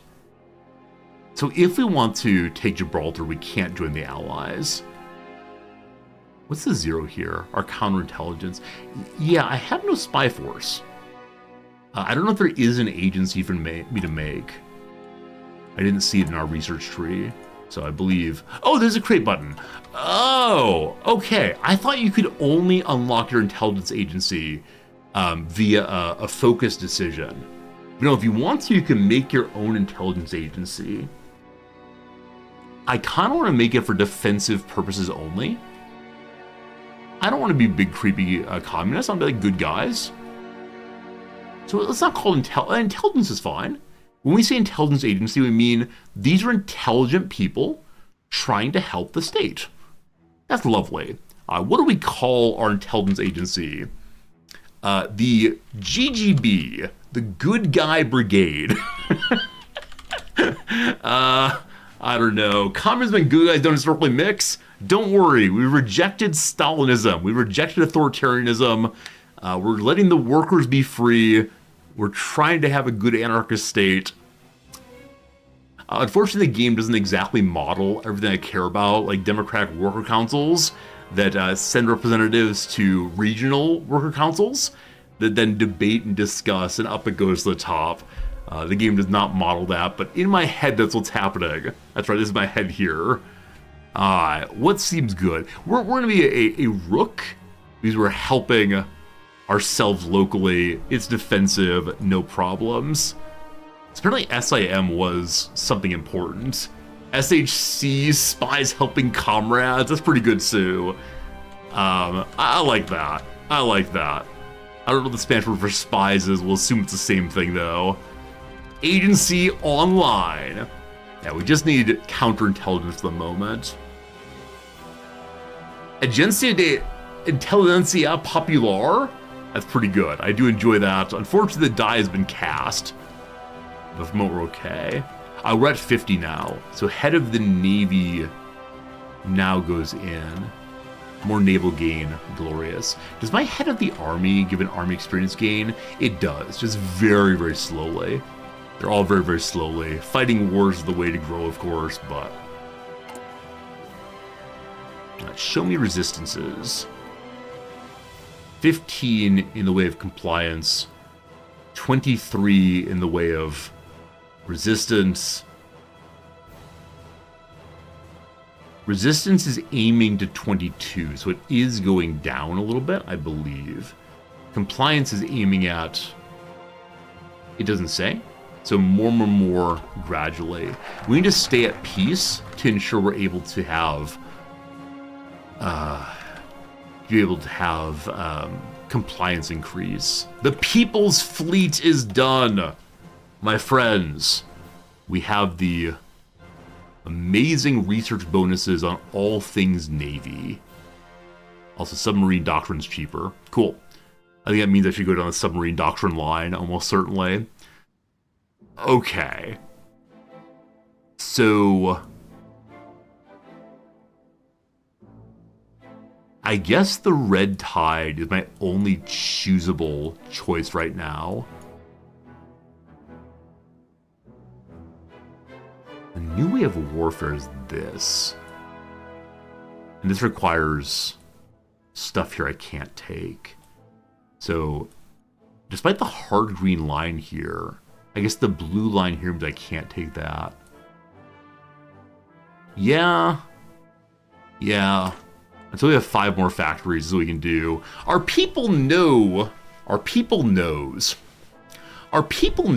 cause is just and right, and all we have to do is leverage the settlement to ensure a steady stream of determined recruits to the military. Like a red tide, our forces will wash over any who oppose us. Is it blocked by Torchbearers of Tomorrow? It is indeed, unfortunately.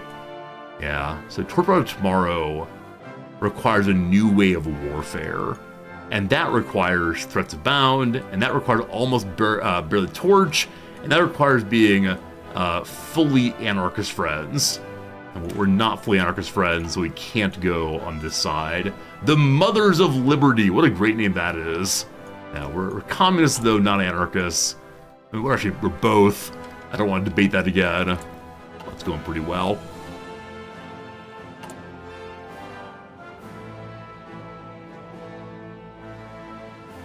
We're still not at max factories, unfortunately. I should probably just keep adding more and more of them.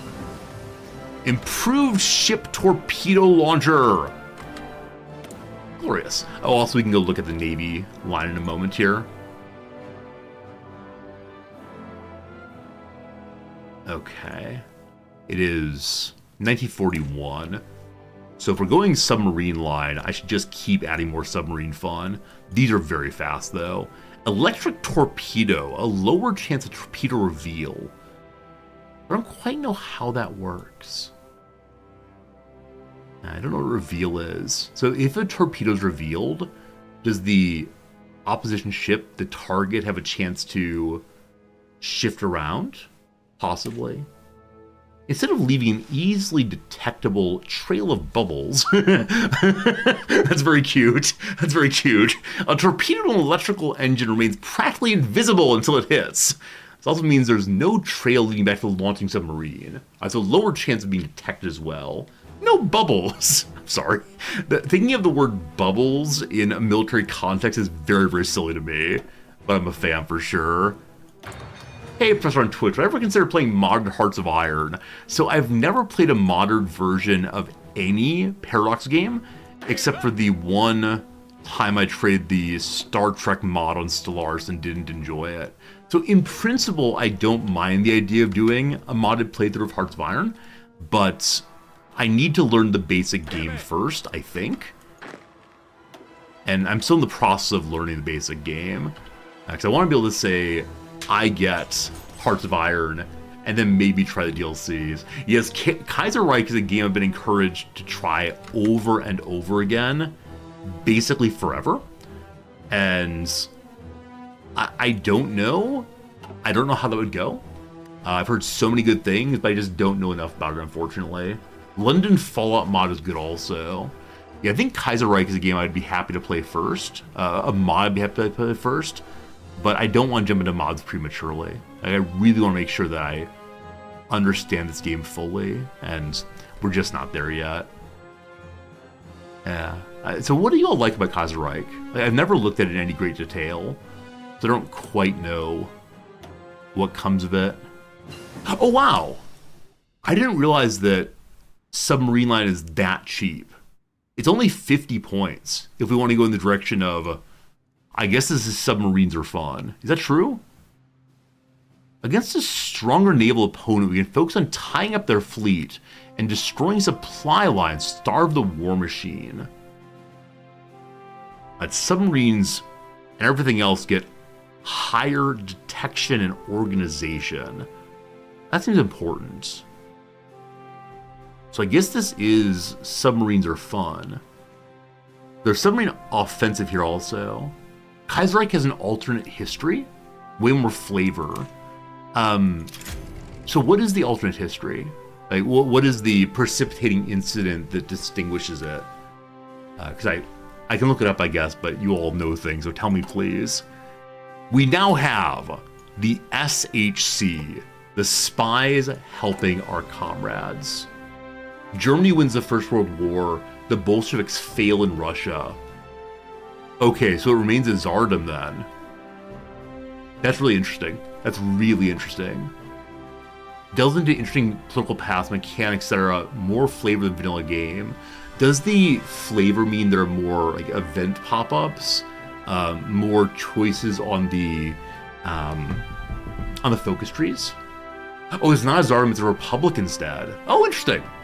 So the Tsardom falls, but the Bolsheviks don't institute communism. A second U.S. Civil War. Oh, this is something very, very cool. Sounds very, very cool. For right now, I'm totally cool with like playing historical a bit more, playing at least one ahistorical run, just see what happens. Because I've heard the ahistorical runs get very, very silly.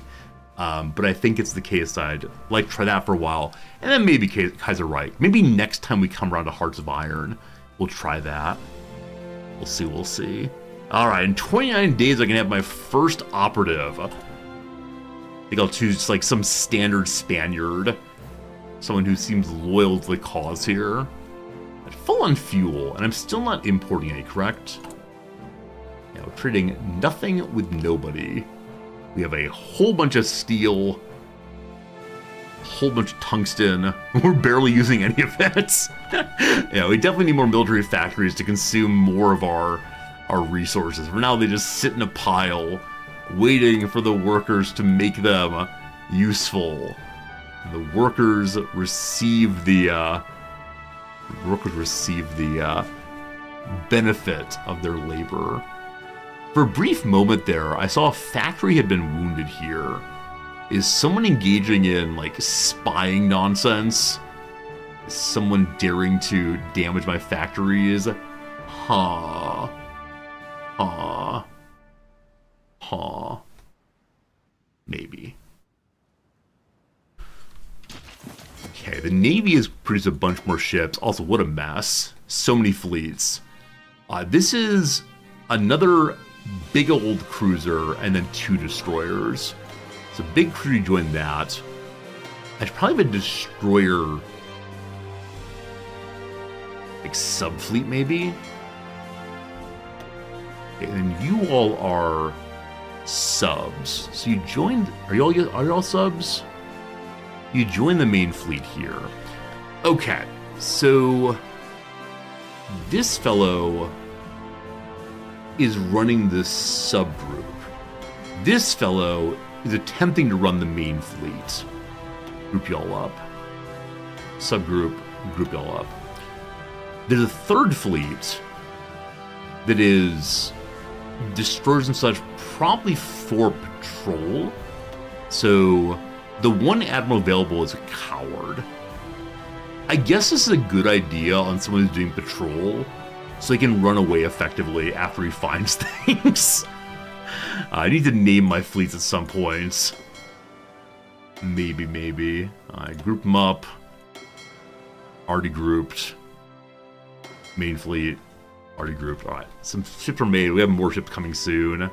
Air Force is nothing. Something's available in Officer Corps. It is the Army regrouping guy. Still don't need him. Air Force Command I'd like. Let's see here. Alberto Bayo gains air experience daily. That's higher than the others. He's a 120, so we might take him.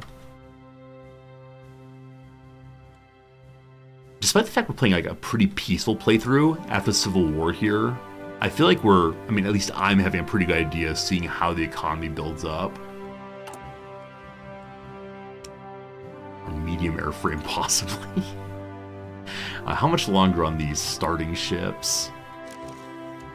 This one's going to finish very soon. We'll have a free dockyard then. I'm going to say please put that onto, I guess, this submarine hull just to finish it. I'll request one more here also, so that when this submarine hull gets done, its docks will move down, I believe. Peru took 2 states. Galapagos regime has capitulated. The war between Peru and the Galapagos regime, what a strange name, is all over. Who holds Puerto Ayora? Okay, so this fellow previously was Ecuador. Now he holds the Galapagos Islands. He has an army of turtles ready to go. Poor friend. I didn't realize they got to keep that little bit of Ecuador, such as it is. Getting exiled to an island does not sound like the worst thing in the world. It's a fine way to enjoy your vacation, I suppose. Our first spy choice. It is 3 Spanish people. That is fine. One's name is Carlos Silvestri. He is a beautiful infiltrator. I bet he's not wearing a shirt underneath that coat. It's like a fashionista of some sort. Number 2, Rebecca Garcia. She has no special bonuses. Or Araceli Zapatero, also a seducer.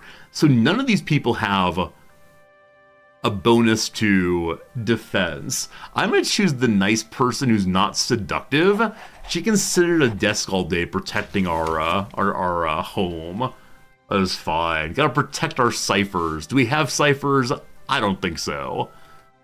45 factories. Oh, how the number climbs. 8 of May, 3 days. Hey, we're at the point now where we have 15 factories building. So we have 1 full building going each time. Love that. Better oil processing. We have 1 refinery, and so we're getting a little more oil. We're still totally full. As I said before, I need military police pretty badly. So military police should have been taken a long time ago, but they'll be useful. to stop the rebellions. Regular troops may be able to manage occupation for a shorter period of time, but they're first and foremost soldiers. Integrating a police force into our forces will ensure we have people on the ground to respond to resistance and investigate sabotage. So useful to core all of the prior independent forces. Friends, there are hours past. It's been 3 hours and 30 minutes of stream. It's now noon o'clock my time. We're gonna go ahead and take a quick little ad break of 3 minutes. I may also fill my coffee. We'll see. But for right now, thanks for being here. Exactly, Commander Keen. We do indeed have a national focus coming. We're gonna need 50 factories, which I'm trying to get to that right now. Along with just desiring to have 50 factories to help us build more things more quickly. All right, so keep on going. Blank Vegas, a fairly easy one, Las Vegas. High Blank, a game related to handball. I know it's called High Lie. How one spells that is an interesting question. I think it's that, but that might be wrong, we'll see. A Latin phrase that literally means great work. One's magnus opus. Very good. A treaty, for example, possibly a pact, could be wrong, we'll see. Rats, dang it, golly gosh. Awesome is indeed rad. Acronym for a 4-award achievement. The Emmy, the Grammy, the Oscar, the Tony, EGOT. Doggone it is going to be rats. How does one spell ruralisms? Gone it? Like that, I think. Watches closely. Follows. Peers. Not sure. Occasion to dine with dolls. Friends, it's a tea party. Very good. Spot nowhere near the podium, so to speak. Last place. Oh, the podium not for oration, but instead for medals. Happy Olympics. All right, the Spanish state's home to Gaudi's Sagrada Familia is indeed Barcelona. Also, a source of woe is a bane of one's existence. Should have gotten that one very easily. Got stuck on a window pane, unfortunately. Revises for print is to edit something. Part of a superhero costume. It is indeed a cape. Do you all use this phrase? It's one that I do not use at all. Breakfast option such as Rice Krispies or Lucky Charms. Cold cereal. I guess hot cereal is like oatmeal or grits. Maybe it's a southernism to distinguish between the two of those. But yeah, I do not use this phrase. Watch closely is to eye something. The eyes have it, and something is wrong in here. Olay here is a big name in skincare, yes. Taper? Graduate smaller, correct. We're looking for non-words. What's Ellis here? Ellis Island, that's correct. Gus, Goodwill Hunting director Gus Van Sant, that's correct. Mock, ridicule, absolutely. Again, it's a new, fine. Sop, unreadily head of hair.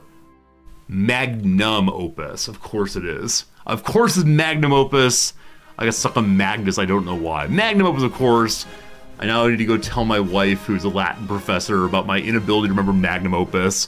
Magnus is Magnus Carlsen. Anyway, crossword done, A+, yes. We've got a minute left of the ad. I'm gonna go and get myself some coffee. I'll be gone 2 or 3 minutes at the very most. Maybe a slight bit longer since my wife is here today. What is this? Oh, that's my Sweden playthrough.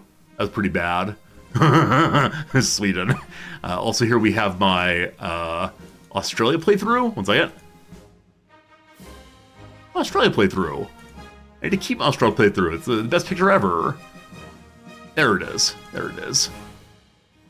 Yes. Australia playthrough. Good to good.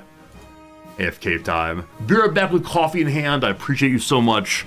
Thanks for making my life good by hanging out here. I'm back in 3 minutes at most, a little long possibly, to continue building up the economy.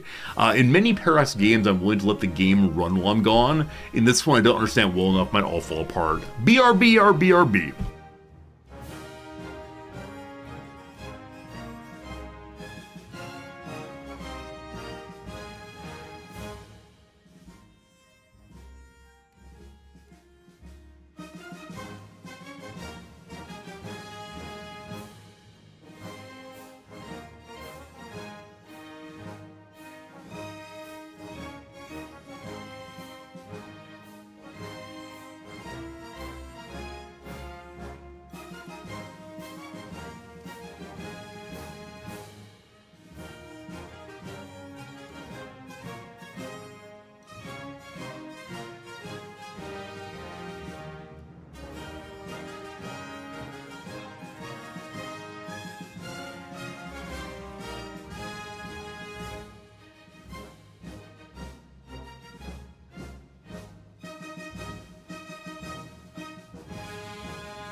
Hello, troops. Thank you for waiting. I appreciate it very much. Sorry to be gone for a couple minutes there, but my wife's home, and so we're having a little chit-chat, and I feel a little bad because when I go upstairs to get coffee, the cat always comes and sees me.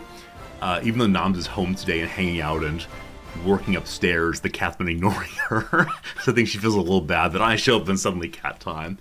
Anyway, probably about an hour of stream left now, as I want to spend time with my wife, so we'll just play a little bit more today. All right. So what is the economy doing other than building? Need 4 more factories. They will get done before too long here, and gonna be good. Should probably make more military factories. One thing I've never done in any playthrough so far of this game is I've never converted a civilian factory into a military factory, and I don't know at what point one does that, other than like if you're being invaded and they get rough. What's this madness? Engaging in association with a partner? I know. When she's home, I tend to spend a lot more time chit-chatting with her than I should, but we're both supposed to be working, and yet we talk. Okay, greater mobilization is done. And so we have more recruitable population, more manpower. Next up, we can choose doctrinal advancements. We get cheaper land and air doctrine reduction, or research bonus on weapons and artillery both. Love it all. Against fascism, we try to go and take over Germany and so on. Do we have to do these alone? Like, none of these say, and you join the Allies. It just says, congratulations, you are marching. I think we're gonna do it alone, my friends. Spanish against all of fascism. Portugal, you fascist. Portugal's not fascist. They're just hanging out right now. Selling things to Guatemala, but if they're not fascist, maybe I should leave them alone. Were they have democracy, it'd be easier to leave them alone, but we'll see how they go. If they join the Axis, then I mean, how does war work? Justify war goals. All we have is conquer. We don't have let's change your ideology. I don't know. Attack Germany and meet USSR in the middle. I mean, that is the ultimate goal, is to defeat the USSR. I don't know. Maybe need more troops for Berlin. I do agree. Our army's a little bit lacking. That said, we have 4 defensive units. Is that pretty cool? I think that's pretty cool. They're coming along. You can change your ideology in peace deal. Okay. So if I say, like, war goal is fun, conquer, do I have to take these states then? Or could I let them keep their states, but just change their ideology? So I think I'm okay with, like, independent people. You can't let them keep it. You can do it regardless of war goal. Awesome, thank you. Awesome. It's just cheaper to change it. Huh, okay.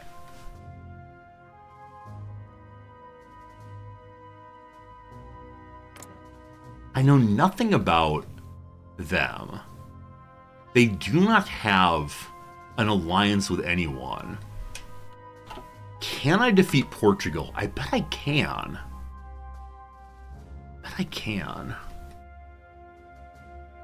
We'd have to shift basically all of our troops off of the fronts over to here. Check their intel. Oh, see what we know about their intel, if anything. We have 10% knowledge on the army. They have 6 to 25 divisions and a manpower that's a little bit lower than ours out on the field right now. I bet we'd win. Since world tensions high, there's a good chance they join the Allies or Axis. Oh, awesome pie. So they're allowed to join a faction after they've been attacked. I know in some games, CK3 for instance, that's not true actually. You can make alliances in battle also. Never mind, I was lying. So it's possible they'd bring the hell onto me. So if we wanted to attack them, we probably should have done it earlier in the game. Well, that's unfortunate. I want to stay independent if possible. So leave Portugal alone. Free factory once more. We are really good at military equipment for right now. I want to keep making more and more though. Do I create a very old school close air support and try to bomb the dickens out of whoever we attack first? That's right, bomb the dickens.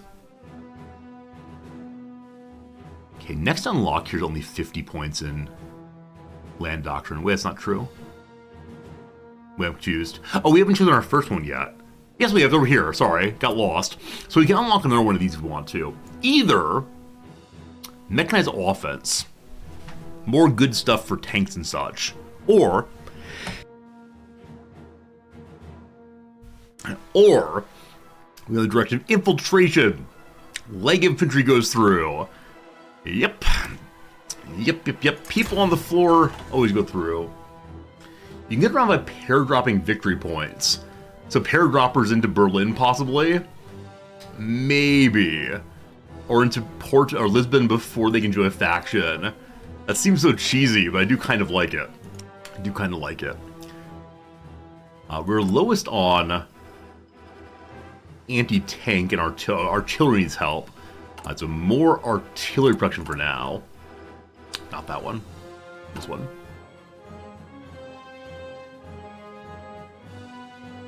Food artillery, cool. Can we afford a navy improvement now?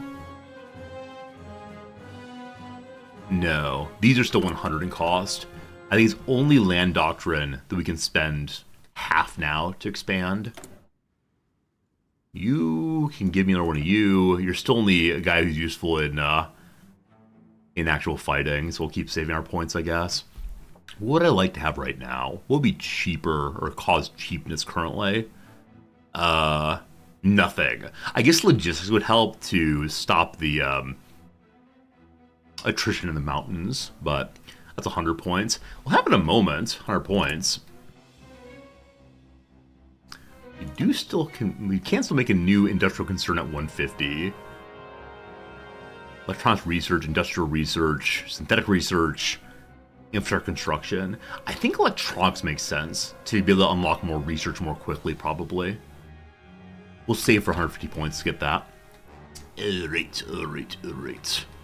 How is making the troops going?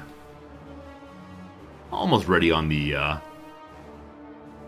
Oh, we're now only making port defenders. If I want to attack anybody, I need more like standard line troops. And like I said, I need anti-tank people also. So I think it's time to make an anti-tank brigade. Okay. Let's see here. What's the word for tank in Spanish? We'll start with that one. And I need the right sense of tank. Like warfare tank. Is this tank top? Tonke. Huh. Let's see here. Mechanized. Another word for this. Alright, so this is like anti-mechanics. Anti-mechanica. No. Mechanic destroyer. Destructor Mechanico. Why is Spanish so close to English? I mean, I know there's a good history for that one, but it just feels a little strange to have a name like that. Alright, so you are I need a duplicate. You get a new name then. I've enjoyed playing in Sweden because the names were so very different. Okay. I need to change your insignia, hopefully. Do I? Can I? I don't know what that means. Anyway, you're going to be anti-tank friends. Death to tanks. Good. You are neutral right now. What do I want you to look like? Marines?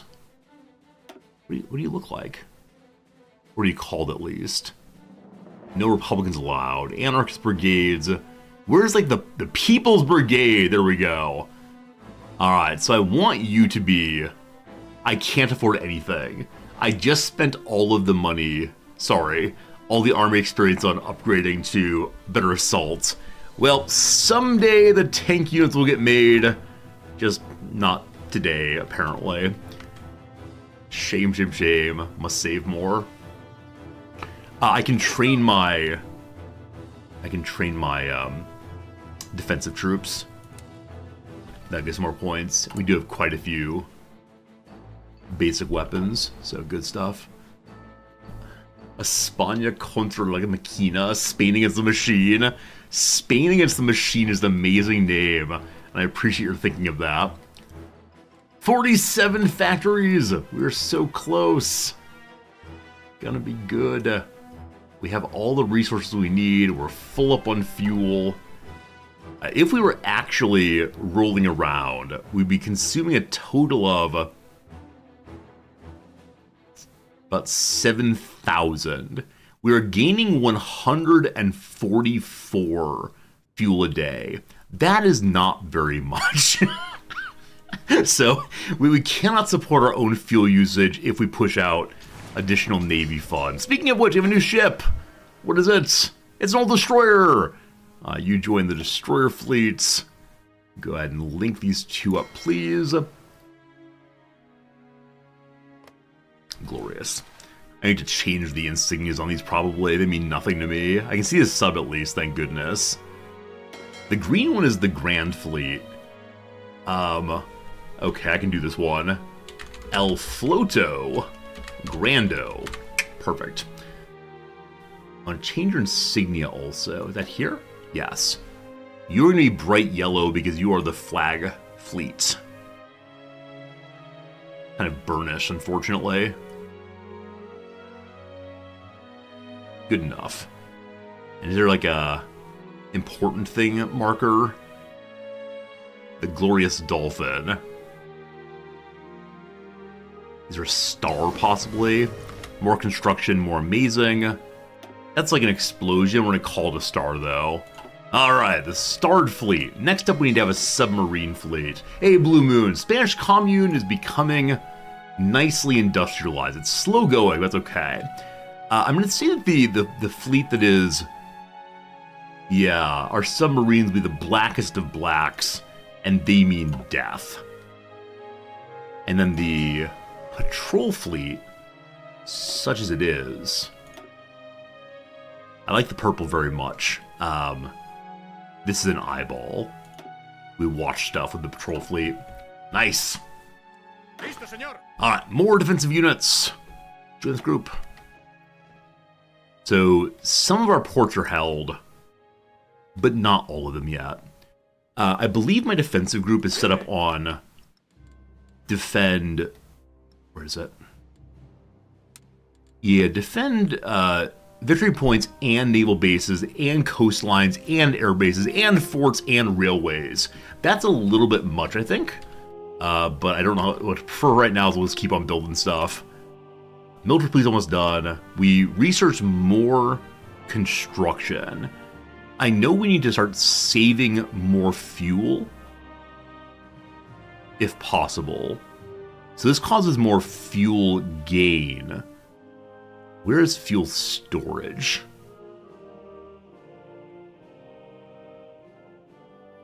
I thought there was a fuel storage thing.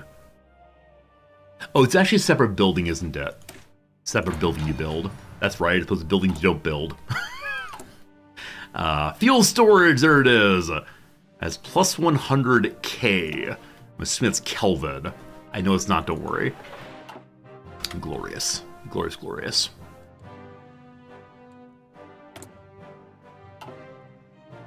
So much manpower. The people still believe in the war.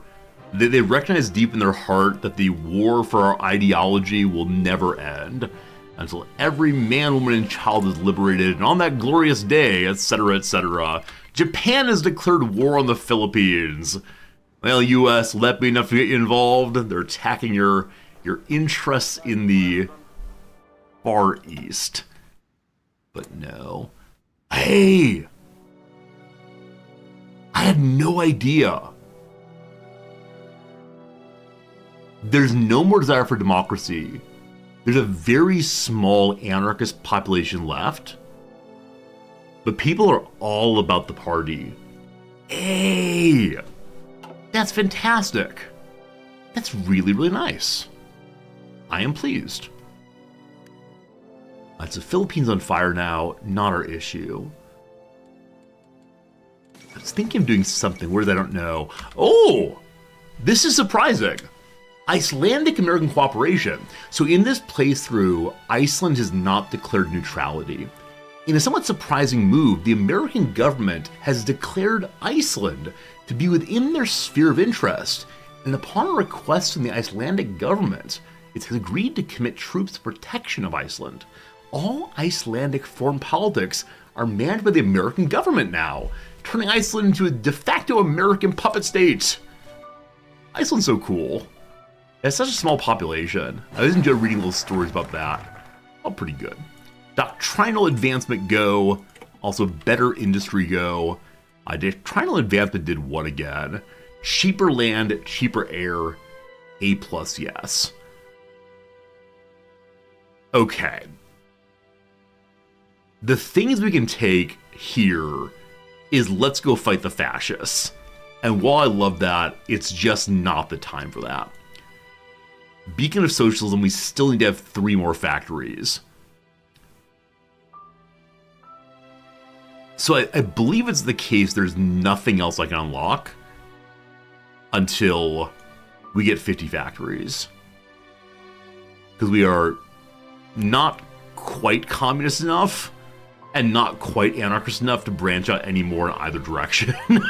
And we refuse Stalinism, so we can't do this line. Our focus tree is mostly completed.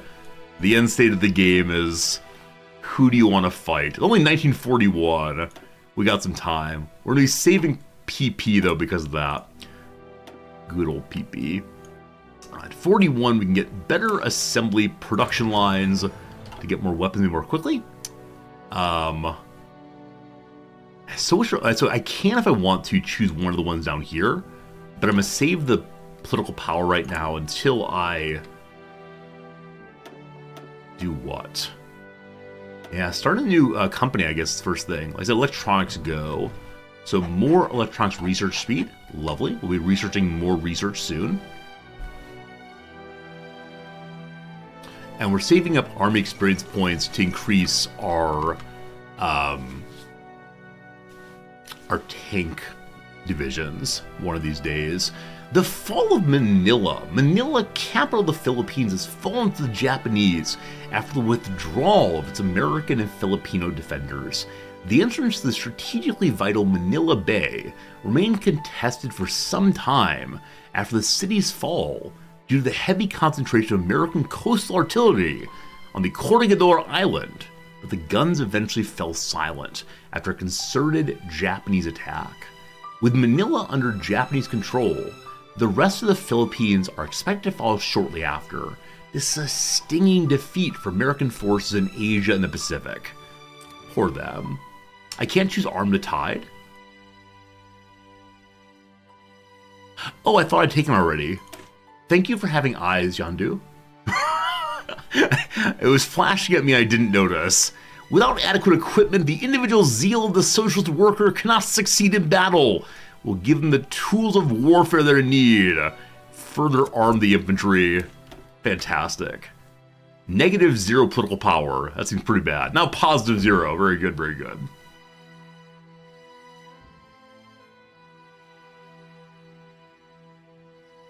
I wish we could cool down world tension. I think it's the case, though, when you, you have the low world tension as the game begins, and at some point it starts going up and never stops. Maybe in the post-war years, we'll be able to have lower war tension and force Portugal to change its ideology. Are there any independent powers down here anymore? Looking like no. The biggest war in human history is happening right now? I don't know. At least in Europe, it's pretty peaceful. The only place the war is really going here in 41 is over here, as Japan tries to march on China even more. It's also going this way. No! No! I mean, wait. Given the background we're playing, yes! We're anti-Trotskyist and anti-Stalinist. Lev Trotsky, once the top lieutenant and heir presumptive of Vladimir Ilyich Lenin, was attacked today in his home by an armed group who carried out a raid on his villa. The assailants burst into the room where the Bolshevik was, immediately opening fire before hastily disappearing. They left behind a mortally wounded Trotsky, who died a few hours later in a hospital in Mexico City. He had been iced. After a failed power struggle with Joseph Stalin and his allies for control of the Communist Party of the Soviet Union, Trotsky spent the 30s in exile, living in Turkey, France, Norway, before finally settling in Mexico. He remained a constant critic of Stalin and the degenerated worker state of the Soviet Union. So I like this event especially because it's an event that happens in the world, right? So on the one hand, it says this thing has happened, but it also gives interesting background about the person involved. I wonder if that's because the player who does not know the background of the history of the game would just say, oh, some guy's dead. And they're wanting to contextualize that. I think it's a really fun choice. I'm glad that this event is so more detailed than others. I think some of the Belarusian territory has been taken over. There's not enough background to really understand why this thing matters. But this is a great event here. So well written. I should send a letter to Paradox. Dear Paradox, it's true. It did not mention how Trotsky died with the single assassin and the ice pick and so on, but it's still an interesting thing for me, I do believe. Keep fighting, keep fighting. Iceland is less than 1% of the population of Tokyo metropolitan area. Yeah, it's hard to consider how many people are in Tokyo. It is millions and millions in one city. Also, as far as Iceland goes, I believe I read that because it's such a small population and people don't really immigrate to it all that much, when you start dating someone, there's an app you can use to see your genetic relationship to avoid unfortunate inbreeding. And that's so fascinating to me.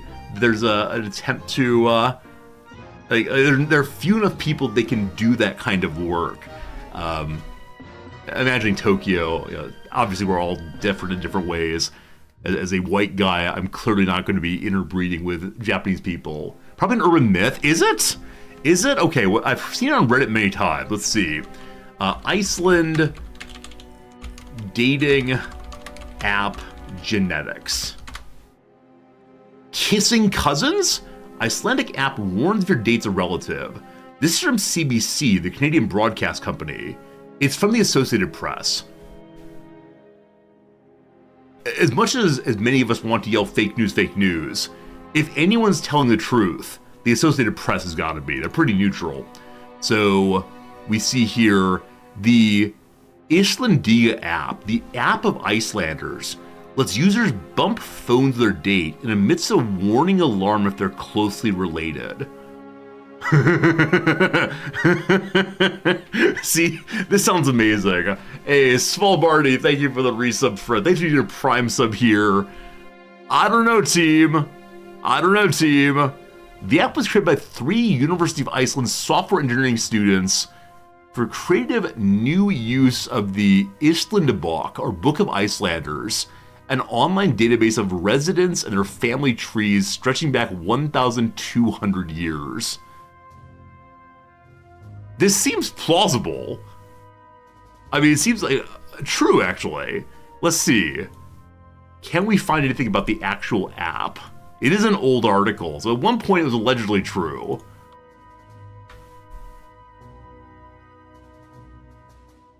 This is from an Icelandic source. This is the origin of the app.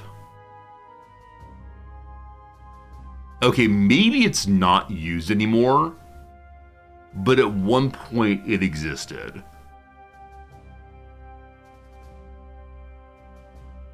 Interesting. It's basically a myth, just an online genealogy service. Well, that's too bad. That's too bad. Okay. So it's not exactly false. It has been used. The thing did exist, but it's not like all the Icelandic people on dates are banging their phones together. All right. Myth confirmed? I don't know. Gotta get Adam Savage, is that his name on here? Possibly. Anyway, Bulgarian reintegration campaign in the Balkans. The Bulgarian government has started a massive reintegration campaign in the occupied territories in the Balkans, encouraging Bulgarian settlement, changing the names of towns and places to Bulgarian traditional forms, and reorganizing local administration along Bulgarian lines. With these measures, Boris III, I realize I'm not from the area, but the name Boris always strikes me being kind of ridiculous. And I think that might be because I grew up with Boris being a name of a bumbling bad guy in Rocky and Bullwinkle. Like, I know there are many people who are intelligent and interesting named Boris. I just didn't know any of them, and so it's an oafish name to me. If you're named Boris, don't worry, I think you're great.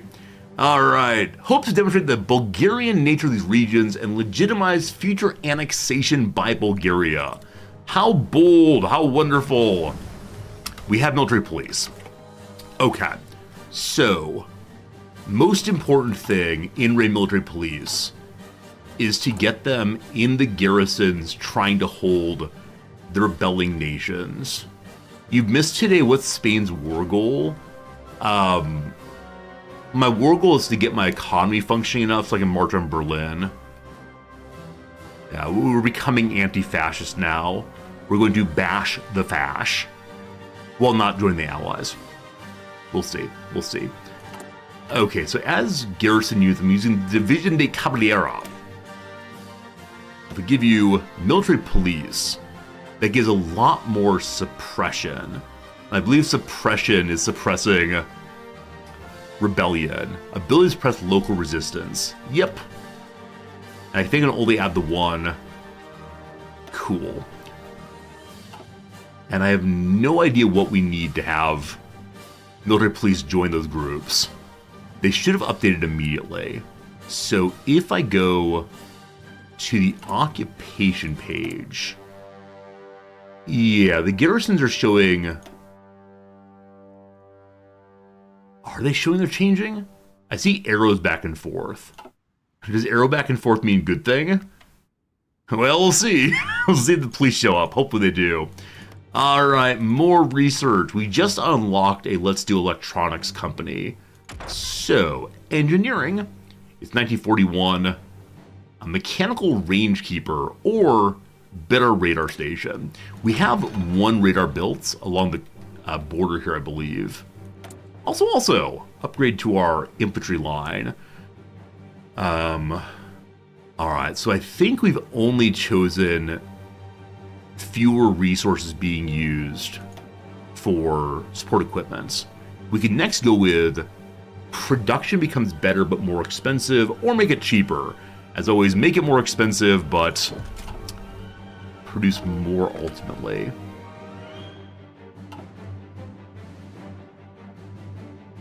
The music is so warlike. I do enjoy that. I believe I need 40 or 50 army experience to get my anti-tank groups together. That said, no tanks on the border. Oh, I thought the Vichy France troops were wearing shorts or capri pants. Can you even imagine? They come to the border wearing shorts. Hey, it's a tank. The Foreign Brigade des Chars de Combat. Is that something involving fire? I have no idea. Alright. It's time for more submarine. This is done in 1 month's time. The one old submarine. When that's done, we're going to move entirely into new submarines. We're also not really using our convoys. The way we're probably going to use them is for naval invasions. That said, if we get involved in a big war, I'm going to get destroyed by naval invasions. I just don't know how to defend against them, other than have more and more troops hanging out. And naval invasions are the absolute worst. They really identify the limitations of my abilities. With this one done, we'll be up to 49 factories. Also, our first raider's not been made, unfortunately. Radar? I apologize, I'm mispronouncing that word. Alright, so you go up. Wait, when I built the second one, it moved down to the bottom. I think consumed some production. I'm not sure there. So close, so close. Hey, okay. Free dockyard again. 3 of them. So the old submarine has been built. We now have a bunch of free dockyards. I guess pushing out the old cruisers ASAPly makes sense. And then I'll start producing something. That's right. Something. Destroyers join destroyer group up. Submarines join the subgroup.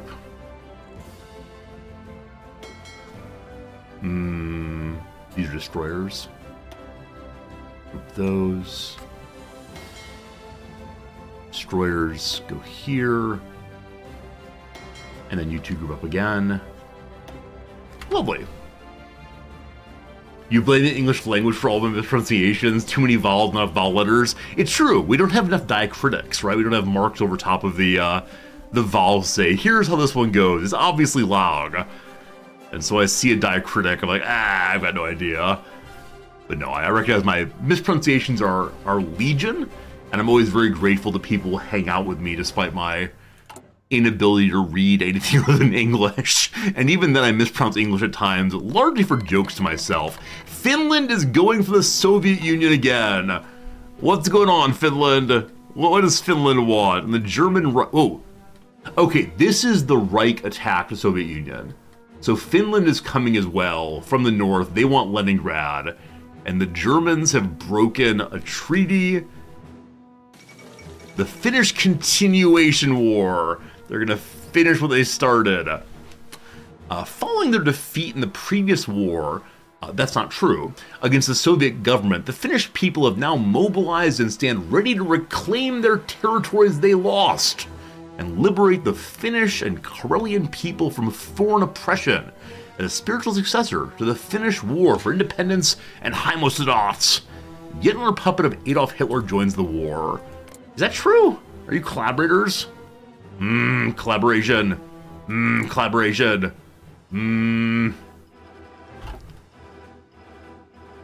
So if ever there were time to march on Berlin, now would be the time. We can't really do it currently.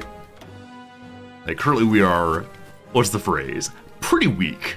But if we can keep building up our economy, then maybe. Maybe. Germany breaks the Molotov-Ribbentrop Pact. How dare they? The non-aggression pact between Germany and the Soviet Union, a surprising development to begin with, has now led less surprisingly to falling apart. Germany attacked, breaking the pact and returned to once again openly speaking of the Soviet Union as a menace that must be faced for their visions of the future to become reality. Soviet leadership is less than pleased, but perhaps less shocked by the betrayal than disappointed that they didn't seize the opportunity first. Trust between giants a fragile thing. They just like swing themselves around and it all goes pretty bad. The fascists have still manned the border. So if we went over the lines, I guarantee we could take up to here with no problems. Past that, I don't know what happened. Vichy France here have 20 to 53 deployed divisions. We have 23 on the main line. And we're not making anything but defensive troops. We're at 25 army experience. May I continue modifying this thing? We want to have anti-tank units here. I can add just one for right now. It's very unfortunate. I suspect I want to have at least 3 of these before we go in. Our mechanized groups do take a while to get made. Alright, more defensive units. Let's go, let's go. I guess for now, I could just continue to create just standard soldiers. This group right here, which has artillery also. Let's go, team.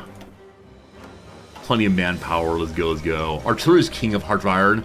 Cool. I have a pretty good artillery brigade there. I just need to add more of them. The Philippines has capitulated. They announced its total surrender to Japan. The Japanese forces, along with a number of independent Philippines fascist supporters, have forced Manuel Luis Quezon and his government into exile. The new government has been established to rule the Philippines in cooperation with Japan. Hirohito has remarked this mutual agreement will bring a new age of prosperity and cooperation to the Philippines. Manuel Luis Quezon responded by stating that even in exile, he has to continue to fight for the Philippines and support all resistance efforts in the homelands. Very confusing. This reminds me, and I'm not sure if it's true of the Philippines or only of Hawaii, but when the Japanese began invading in the Pacific Island, the United States began printing money that was labeled with the name of the place where it was. Like there's American World War II Hawaii dollars. Is that true? Yeah. So, hello. This is the Smithsonian website. Smithsonian? Okay, here we go. So after the attack on Pearl Harbor, as emergency currency in Hawaii, the bills have Hawaii printed in big letters on the back there, and the front was smaller letters. If this currency falls into enemy hands during invasion, it's then rejected as counterfeit money. What a fascinating way in which they were able to have a functional currency for the US in Hawaii, but if Hawaii fell, the currency would then be invalidated immediately. I've never seen this kind of thing before. It's absolutely fascinating, though. Absolutely fascinating that you could do that kind of thing. I don't know if the Philippines had the same move. That's mistyped. A wartime occupation Philippine paper money. No, this is the Japanese government printed the same kind of money. So they didn't force the Philippines into yen. They maintained centavos, but they called it of the Japanese government. Yeah, the Hawaii one's a little bit different, I guess, but I find that absolutely fascinating. It's a way of avoiding a certain kind of counterfeiting.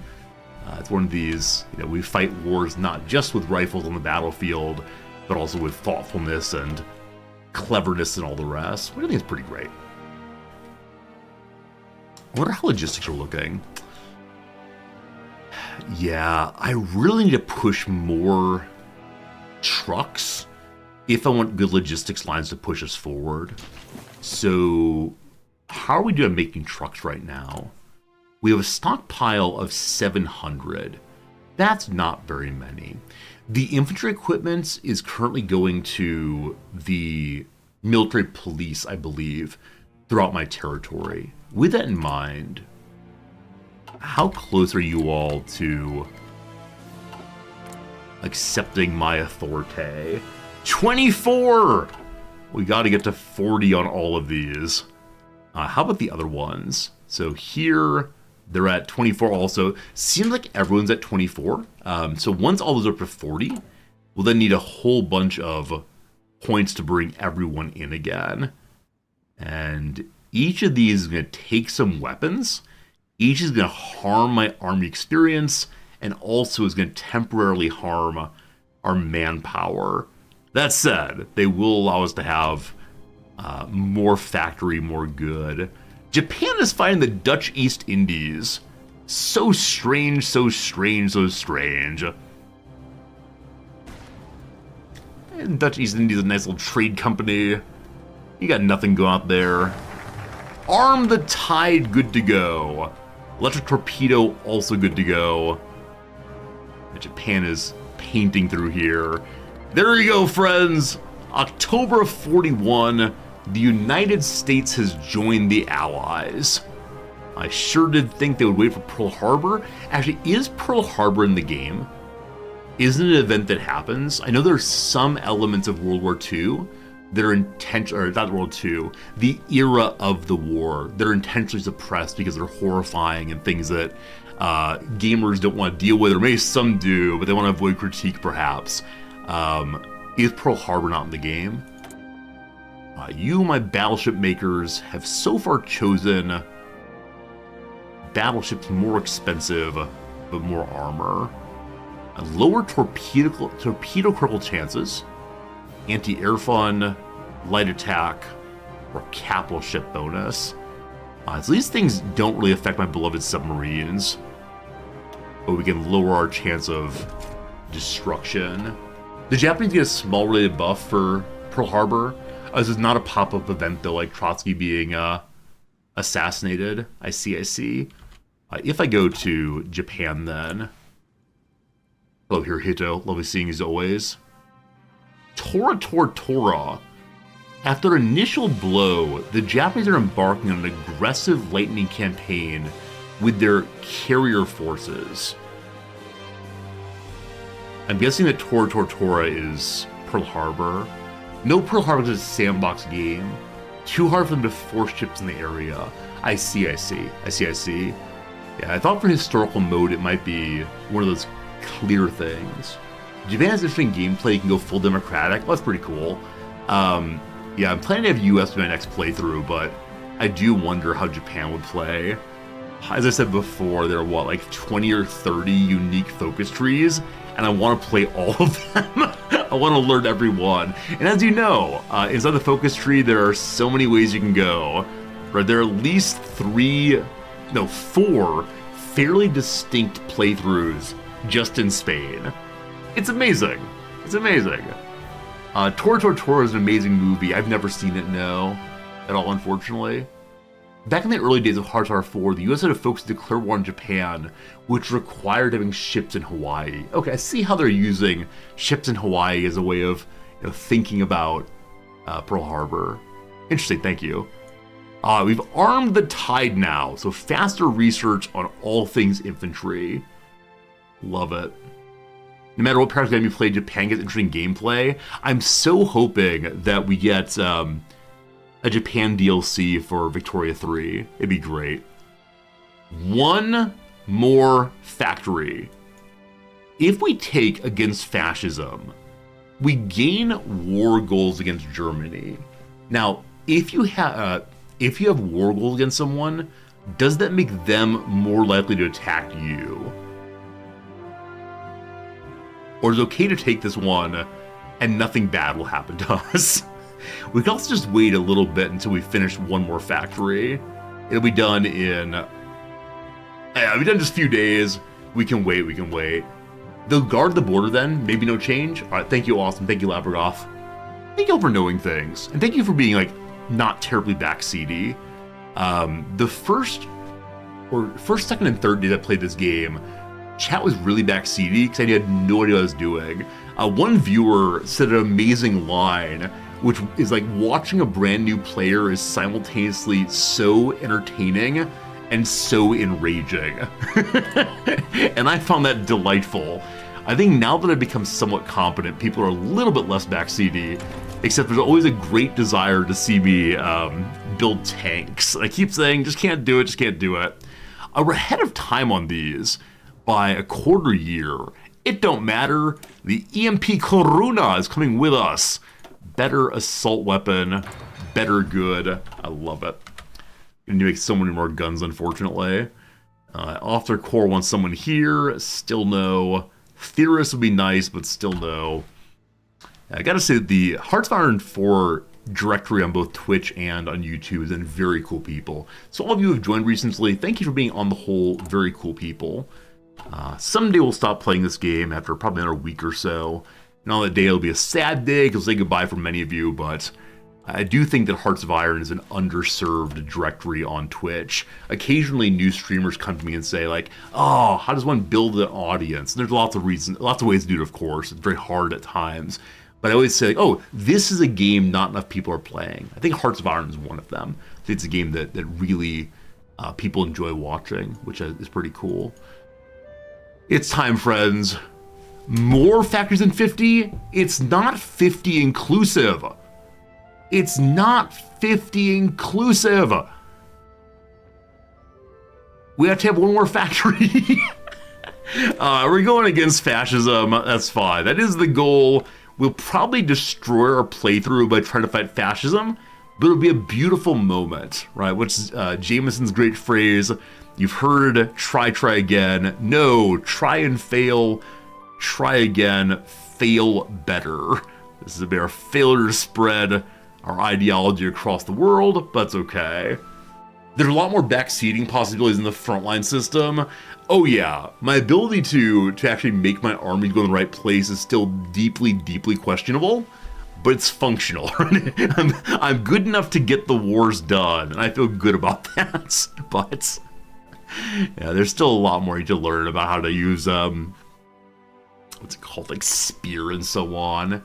I'm not a puppet of Soviets. No, we rejected Stalinism. Yeah, we're fully independent here. We can do anything we want to.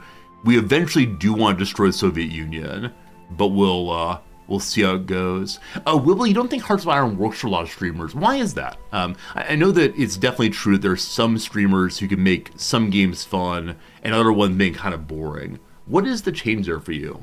What is the change there for you? Because I'm always interested, like, why will you tolerate watching me, but other streamers don't quite make it work. Almost 500,000 manpower. Full support for the war. Our ideological training continues beautifully. All right. Next factory in November. I'm going top game speed until November. The sinking of the SS Tolton. Love it. It was traveling unescorted from Baltimore to New York City when she was hit near the bridge by a torpedo from a German submarine off Barnegat, New Jersey. Wow. The ship sank in 6 minutes. It was only after sinking the U-boat crew confirmed the ship to be Chilean. This could be a diplomatic disaster for the Germans. Why are you attacking Chile? It's the nothing. Will I play multiplayer? No, Dogberry is absolutely right. It's very unlikely. The reason I'm not super into multiplayer is, number one, I'm a brand new player. I would just lose. But the harder thing is, if you're a known person, like a streamer, when you play multiplayer, people act towards you in a way that's not in line with normal gameplay. So either people will be very, very nice to you and super protective, or people will be incredibly aggressive towards the streamer and just wipe them out. So I can't ever play multiplayer in a way that I'm just one more player, unfortunately. I sure do wish that I could learn multiplayer, but for me, single player is definitely the way to go. So, but thank you for the thought about multiplayer. I know a lot of people love Paradox games, and especially this one because of multiplayer.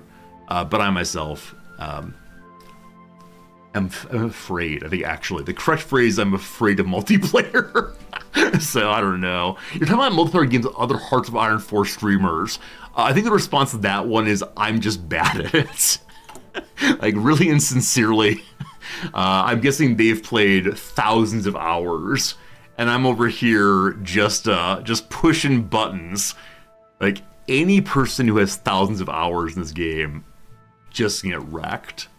So it's okay. It's okay. I mean, I think these games for me are great as single-player games. Also, the issue is Brazil is fighting Japan and Italy and the German Reich. It didn't say that Brazil had joined the Allies, but did it? Brazil joined the Allies. There we go. I think one trouble for me as a streamer with multiplayer is, as you see, like right now, I just pause the game and blather. And occasionally I go like, oh, did Brazil actually join the Allies? Well, time to go to Wikipedia. And that does not work at all for multiplayer gaming. That's the kind of thing that I think often is disruptive of multiplayer gaming. If one person's like, give me a break, gotta talk to the community. And if I don't, I feel very strange, unfortunately. You find EU4 more fun to watch than Hearts of Iron. EU4 has more storytelling. I really struggled to find the storylines in EU4. maybe we're playing again, trying to find the storylines once more. I found it like button pushy in a way I couldn't narrate, other than like, oh look, we're attacking over here now. Oh look, this kind of thing. That didn't feel in any measure narratively interesting. But I only did 2 playthroughs, so it's possible a lot more at EU4 I didn't understand, and so it might be worth trying at some point. 9 more points needed, and so we can increase our trade interdiction. With for EU4+1, I do wonder if we're gonna call Project Caesar EU5, or if they're gonna try to have a less Euro-focused name. Who knows? Who knows? Who knows? Friends, it's 1 p.m. Friends, it's 1 p.m. I told my wife I'd stop streaming at 1 p.m. and we went lunch together, so... it was a good stream. It was a very good stream. I enjoyed myself. Today, we just made factories. We spent 4 hours just talking while making factories. I think that's pretty fun. Tomorrow, I will be back here at 8:30 a.m. my time. I think 7:30 p.m. in New York City. You can calculate from that. We'll do more building. We'll talk a big game about attacking the Germans. We'll actually do it. I don't know. There's an ad break coming through. I'm going to go ahead and let that run. I won't be here, but thank you for your generosity as always, friends. It's a lovely time spending time with you. Let's do it again tomorrow. Thanks a lot. Thanks a lot. Thanks a lot. Goodbye for now.